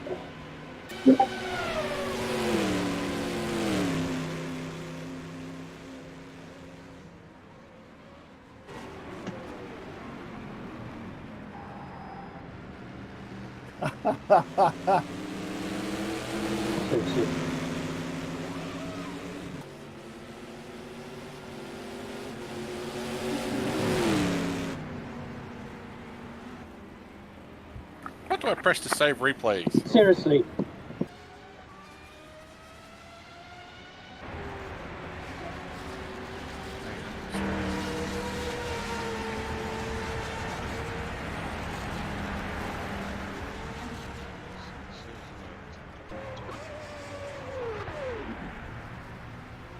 Can't remember how to save replays. Jason's back.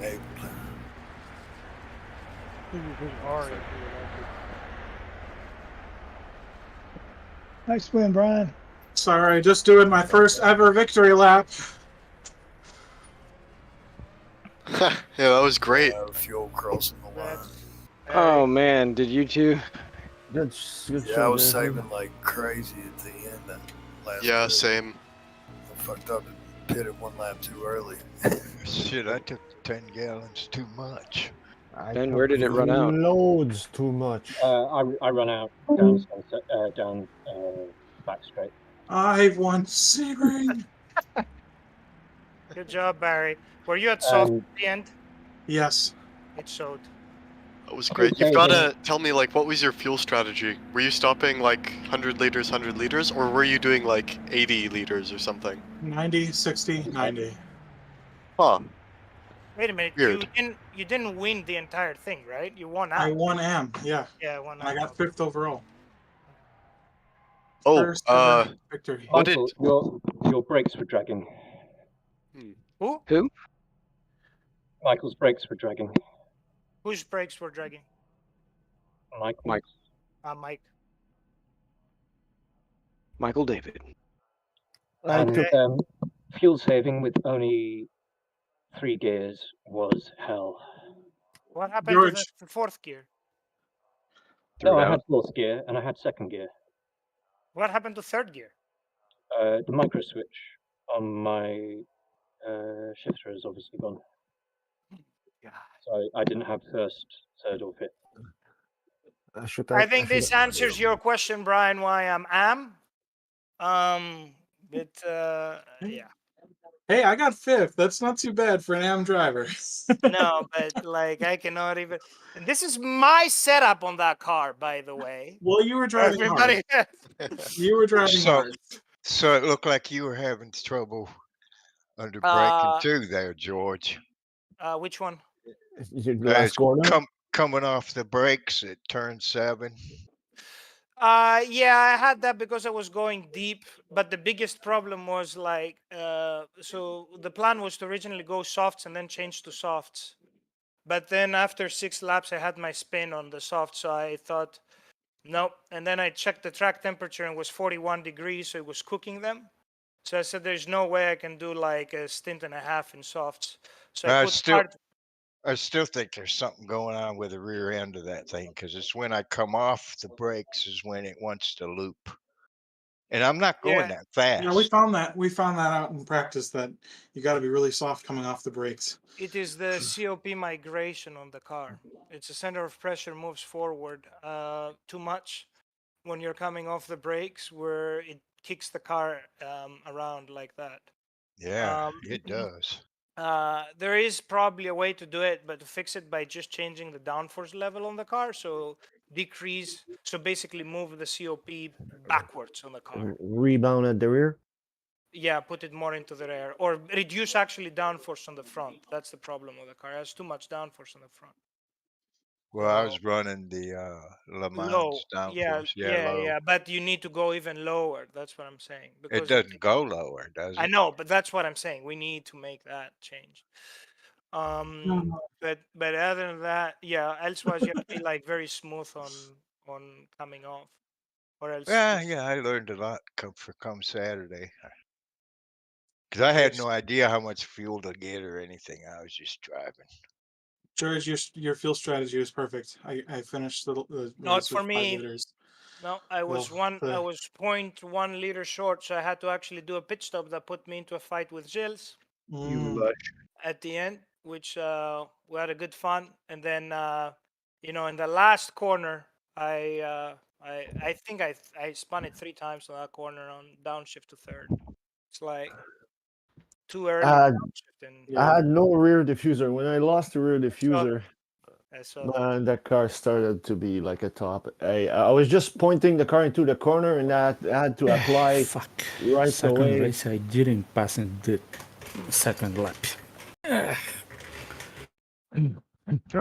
No, I'm waiting too much for the 98, and always getting lucky. Yeah, we had a good fight, Jerry. I'm gonna go celebrate with some drinks. My very first victory. So thank you everybody for a great race. John. Cheers, man. There were no team orders. Cheers. There were no team orders there, huh? I saw you were pushing like hard.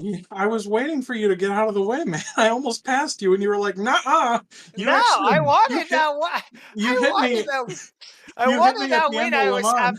I was no. This is where because I had that corner. I was like, all right, I'm gonna just give me a second to compose myself after the spin of because John had a half a spin. I lost it at turn 1, and then I passed him, and then I was trying to get on the proper racing line while you were like flying. Yeah, but I was much faster than you through the first sector. So I was like, man, and the last corner because you had the softs, right? So. Yeah, and the middle section you were pulling away, but I was within 1 second for 4 laps. Yeah, straight. the problem was that I should have used the hards initially and then put the softs at the end, because the temperature dropped at the end. It's only 17 degrees on track, and it was so cold on the hards, and I was like, "Holy shit, it's not." Hey, Brian, what happened at the start? I missed the start-finish line. I think I need to go have a victory joint right now. Calm me down. Yeah. Before you go, What was your fuel strategy? Because like I was just Fuego. going 100. No, 70, Shit. 78. I was waiting for the sun to come up. No, that's not a 24. It's a 12. Yeah, it was guys- really Yeah. fun. Did you You get new guys have a tires good and night. new I'm gonna go stock? roll one. Bye, everybody. Goodbye. Oh, It was okay. really fun. The first few laps there, it was nuts. Hell, the leaders were gone. I don't, shit. I would think I was in like 14th or something like that at the start finish line, and the leaders was already halfway around the track. Shit,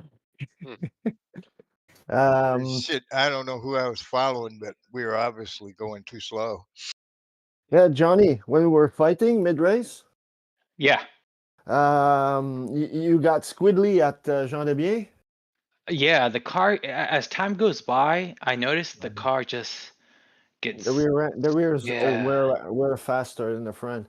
I had to tap the brake to not to touch you. And You that should have just touched me, man. No, I would have turned you. So just touching the brake there, the car turned on itself. It's like, what? I looked back and you weren't there. I was like, well, what the? Yeah, I just tapped the brake George, and the car went. how the tires works here? They don't. You know what? I didn't change tires at all. So Are you just serious? I Yeah, started on serious. soft. I Hard? was pissed. Yeah, I was on hards, but last 10 minutes of the race, man. It's very sketchy. Oh my goodness, you don't even have to turn the wheel and the car starts spinning. Yeah, that's why. Wait, I so- said, What car were you in, Johnny? If I hadn't had damage on mine, I would have run and- one set of hards the race. And the Panaz. Oh yeah, the Panos is very hard on Panos. tires. But it's smart to go hard. The hard tires seem to be best over a race with these. The softs wear out very quickly. yeah, but you have to play with the temperature, Alec. Because the plan was to do softs and softs, but then they completely wore out in the first stint when it was 41 degrees, the track temperature. What do you mean we completely wore out? What percentage were they? Like 84, but it's basically useless. The softs at 84 are useless. So I had 92, 90, and I yeah, I mean they're about when they fall off. That's the first fall off, and then the last one you just completely are having them none. It's at 84. But the problem is temperature related. So they're sensitive to temperature. So the softs work at cooler temperatures, and the hards work at hotter temperatures. So when you had 41 degrees Celsius on the track at the first stint, then the softs were getting squiggly everywhere. And then when you put the hards in the second stint, I put them in, were perfect because the temperature was about 35, 30 degrees track temperature, and it was perfect. But as it dropped down, then they were like they were completely green, like nothing, there was no wear on them, but they had no grip because it was too cold. So then Barry, who had the softs on, and it was already like 3/4 of a stint on softs. He was faster than me on mediums that they didn't wear. So that's the problem I had in the third stint. I had cold tires. Yeah, me too. They could not put them on like at all, and it was That's what was happening. That's why I hit the wall backward slow because the tire couldn't. Yeah, so now I know. I put on new softs for every pit stop. Is that very wrong? No, it is one strategy. We looked at it. The way that you have to do it is if you do softs for every stop that you take, you have to be about the 1.5 seconds faster on every stint that you do. Like your average, to like make per it lap. work per lap. Yeah. Oh. So basically, you have to be doing like fresh softs all the time, and then do the same pace exactly. Like you cannot allow to have big drop off of like 2 seconds on softs. So that's the impairment. Like you have to be pushing all the way, all the time. If you do that strategy. I thought I was gonna have to push Ethan to the sharp finish line. Oh, he ran out of fuel. Yeah, I saw that at the end. Thank you for letting me by. No, I was thinking, should I push him or? I didn't quite need it. Not quite. Was it times 2 fuel for this race? What? Yeah. Was it times 2 fuel? Yes. Yeah. Yes. Okay. It's 6.45 liter per lap. Did any of the GT2s even use softs in qualifying? You did, or you did not? I didn't. I don't think anyone did. Why was it that bad? I'm Don't I'm think asking anyone if did any of what? the GT2s used them. Oh, I Softs? didn't because I was still mucking around with the setup, so I ran hards and full fuel for qualifying. No. I even think full fuel isn't that bad a thing. The balance, certainly with Marcos, is better. So it might give you more lap time. Don't know what it's like with the was it the sailing? Did you beat everybody by a lap, Ben? No, he was just ahead of the leader. Yep.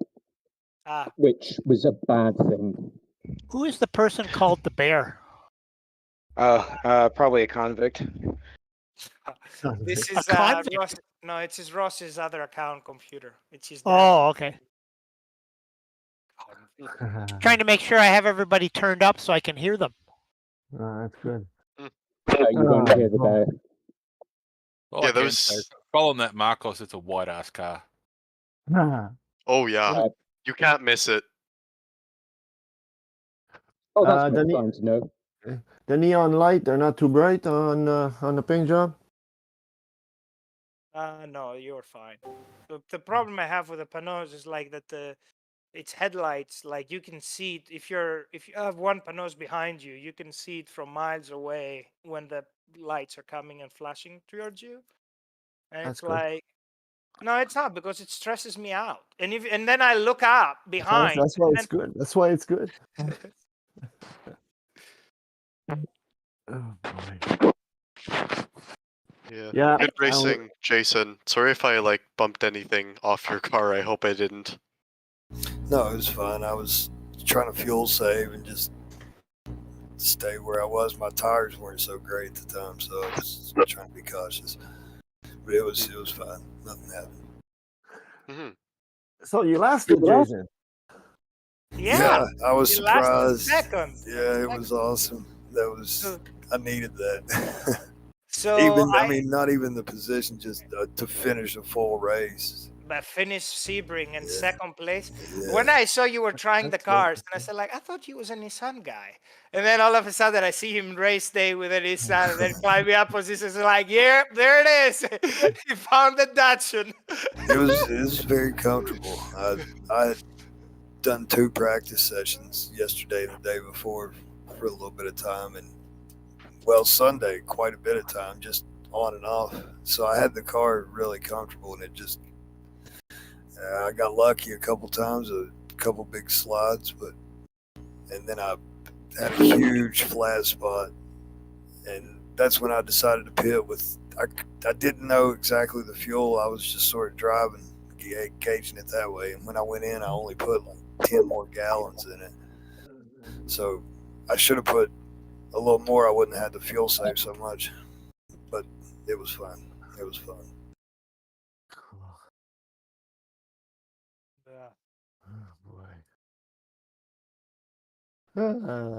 Can't believe how mugged they got on the last 2 laps. I was second for a while. What happened? Oh, I remember that big, huge spin at like lap corner 3, where you were facing the wrong way, and then John went one way, I went the other way. During the last stint or second stint? Yeah, the last stint. Last stint, I was running after my rear. I lost it there. That's all. It was the car was had a 2-face. I gotta stop and go because I didn't brake enough entering the pits. Gotta practice that, I guess. Yeah. I feel Yeah, I was lucky because I thought it was 100, and it wasn't. Oh. Did I slap you with an extra 10 seconds then? No, I didn't speed. I slowed down before the line, but I thought the line was going to be 100. And it was, what is it, 79, something like that? 80. Yeah. Don't worry, I screwed myself with that last race, so it's okay. Since Daytona was such a disaster for the Panos, I'm pretty happy to have conquered the car. I'm gonna have pace in this series. Well, I feel All it's right. more of a patient series. Whoever is more patient wins here. Yeah, that's And what it is. You just can't push too hard in the beginning of your first stint to wear out the car. I think a lot of people try to sprint too fast and they wear the tires instead of trying to carry them Well, through it a stint. depends. If your strategy is such, right, that you have like the soft tire and then you're gonna get rid of it at the end of the stint, Mhm. you can do it. The problem is that you have to make sure that it is the right temperature and not boiling, because then Well, you I burn it. I And noticed it's hard, Mine had too. a but very it's hard narrow to push window. these. It's hard to push these cars flat out over a whole stint, just because I they're noticed. so tricky. I noticed too when the fuel got pretty low, man. It got worse and worse. Yep. Yeah, the cars get light. The panels get that's I one mean, thing. they are light Wow. cars. I mean, what, 900 kilos? I mean, think that the prototypes that we have, like the hypercars, there's like 1,100 almost. So we're talking about cars that they have about the same power as the other cars, and they have about 200 kilos less weight. So, the power to weight is tremendous on those cars, and then they don't have suspension. Well, they do, but it's like Yeah. suspension of the 90s. So basically you have like a very, very humongous amount of power with no weight and no handling characteristics at all. So it's kind of a, yeah, Use the force, Luke. exactly. Use the force. Use the downforce. All right, I'm gonna go. See you. Thanks for driving. It was See you fun. guys. So, oh shit. Welcome back, Jason. Yeah. With a bang. Thank Huh? you, thank you. That's what I should be doing. I should just quit and then just What? Injure Yeah, yourself? and then come back and then just almost win a race. Hey, that's That what my was- plan is right now, man. Have you tried? Have you tried the GT500s, Jason? No, I haven't. Just the last 2 days with this car is all I've done since I hadn't been participating. Well, they're a lot of fun. I have to give them a shot. They'll kind of be right up your alley. I know they I know shift. They shift when you want them to shift. I know that. Yeah, that's right. No, I it's did kinda- drive a GT3 the other day because I hadn't driven any of the GT3s since the updates with the tires and the Massacre shifting stuff. And it took me a few minutes to figure out how the hell to shift on ups and downs, because sometimes on ups, like I was lifting off the throttle, and when I was off throttle, it wouldn't let me shift, and I thought my wheel was, so I fiddled with that a bit, and then I realized, and I had to sort of readjust on the downshifts, because Yeah, you gotta learn how to drive again. yeah, you got to learn not to put your foot in the throttle, and I do that sometimes, to hold the rear. You can't do that at all. And I got a bad habit of blipping, and that screws that downshift up.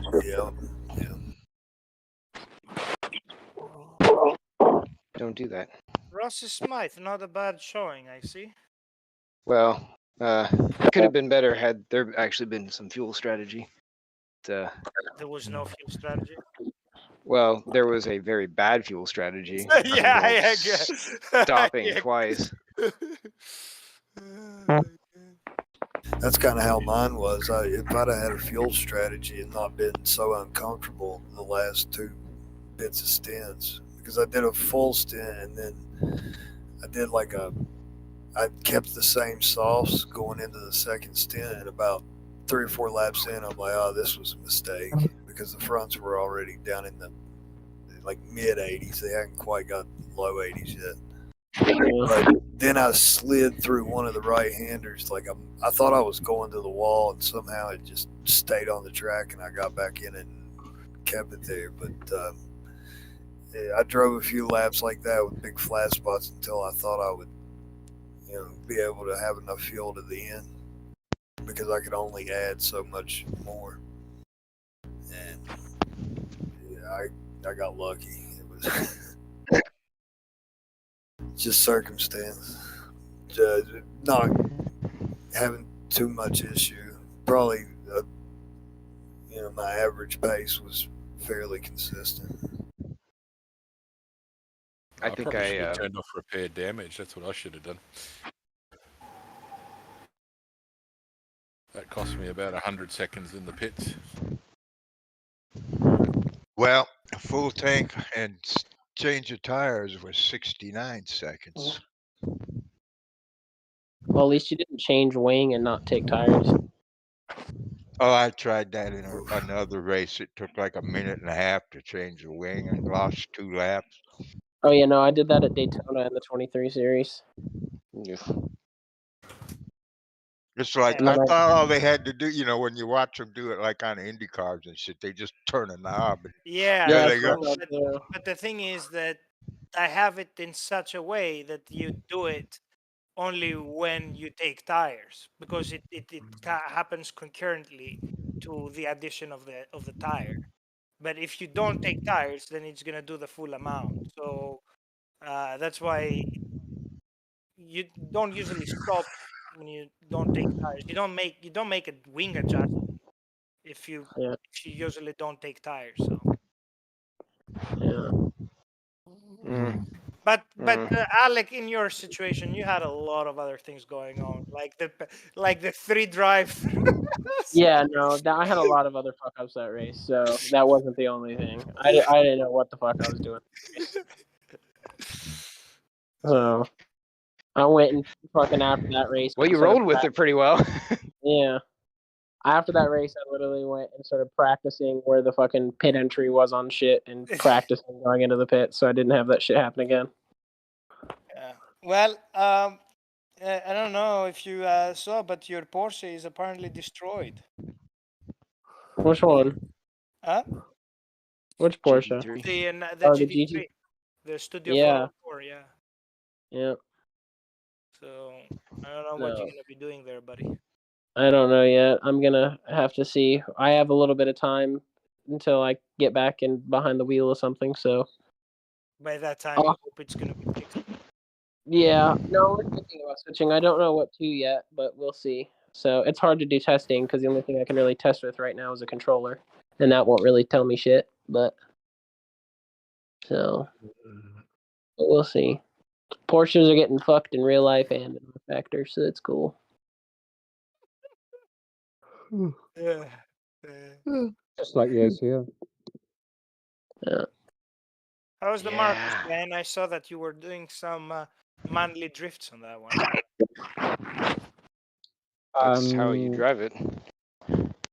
It's the only way you can drive it. I can't really say. That was all. I mean, I lost the gears on lap 5. Yeah, I wondered what happened because you were getting away from me. I was making a couple little mistakes and had damage from one of them. And suddenly it was like, I'm right back behind you again. I was like, okay. From my perspective, it looked like you guys had discovered, because you're dicing pretty well, and then all of a sudden, you were both kind of slow. So it was like, did they both just look at their fuel and decide this wasn't going to work? I hit the wall. And so it didn't do a lot of damage as far as drivability. The car was still right to drive, but it was just chewing the outside of the right front tyre. So I was trying not to push it too hard. So I thought, well, if Ben's going that fast, I can probably go about that fast and still be all right. So. Yeah, Adrian, thank you for not hitting me at the airpin. Oh, but I just completely lost track of what gear I was in. But when I'm in that mode, because I'm not used to, because I only chose this car during qualifying. Yeah, I know. At GT2, I keep going for the paddles when I sort of when I get autopilot, so I just miss gears and everything when trying to lap me, and I was like, oh shit, here we go. Wow, I would just think if this was a car with paddles and the way they've implemented shift protection, I wouldn't have finished the race. I just like I just when I'm in sort of like So like in why those would that be the case? busy things, I go into autopilot and just go for what I'm used to because I drive so much GT3 shit. I mean, there was one time I nearly caught you out. I think it was when Brian was leading and he was coming past us. And, you know, changing line, trying to get out the corner as quickly as possible. So I went for third, which wasn't there. And so you probably got much closer than you expected all of a sudden. Yeah, there was a couple of times there I was like, I'm gonna have to just be a little bit because I couldn't actually get into a position to like do a pass or anything like that. So I just thought You look much better on the brakes at the start.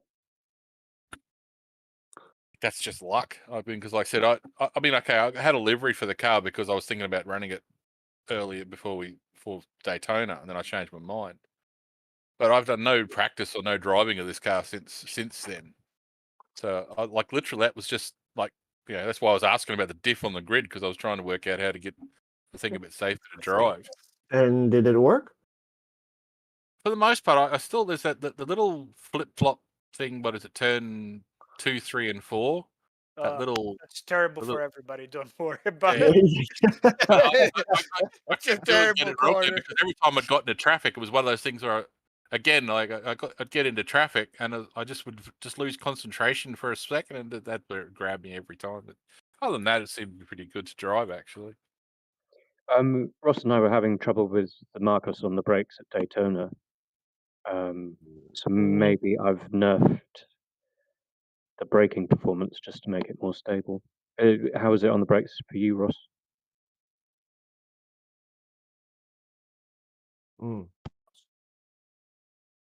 No, we can't hear you, Ross. Nope, not there. Yeah, I think Ross is muted. I'm not saying anything. How was your brakes in the car? We were asking. And the Marcos? Yeah. It was kind of like ice skating while carrying about 300 pounds in a backpack and trying to go faster than standing still. That's fun, eh? It was Better difficult. than the Ferrari where you have to just rev match perfectly or else it fucking kills you. You get I pretty love good the at it. Ferrari. But I know it's a great car, but oh man, it's just every time like that. All my spins were mished downshift on second. What Eventually, happened? Go. that was third gear actually on the sunset bend there, Jills. Yeah. That was third gear. Fourth down to third, then match it, over rev the rear, locked it immediately, hard jacked. It lasted long, that drift. Well, I let it go because I was hoping it's gonna just eventually do a full 360 and continue. You have to output for that. What was the? Yeah, I think it was Adrian that spun in the middle of everybody at the corner 2, I think. Who's that? Somebody. Yeah, I got balked by Tom because he was in the Porsche and I knew he was going to be faster than me, so I was trying to let him go, but then he decided not to, and I just got sort of balked by it all. I think it was a yellow 333 that spun at corner 2. That was Oscar.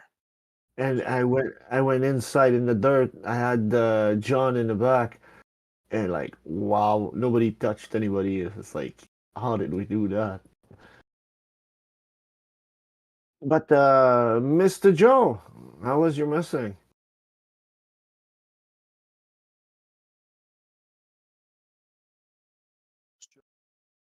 Not there. He's still here? Well, he's still here. He's long gone. He might not be So at Ben, this why today. were you saying, Ben, that if you had the shift protection in this car, you wouldn't be eligible to finish the race? I wouldn't have got enough revs to get up into the next gear. Oh, wait a minute. What? So you have to be off throttle to upshift and downshift on the new GT3s? On throttle to upshift. Off throttle to upshift and downshift. No. On throttle up. Sorry, say it again.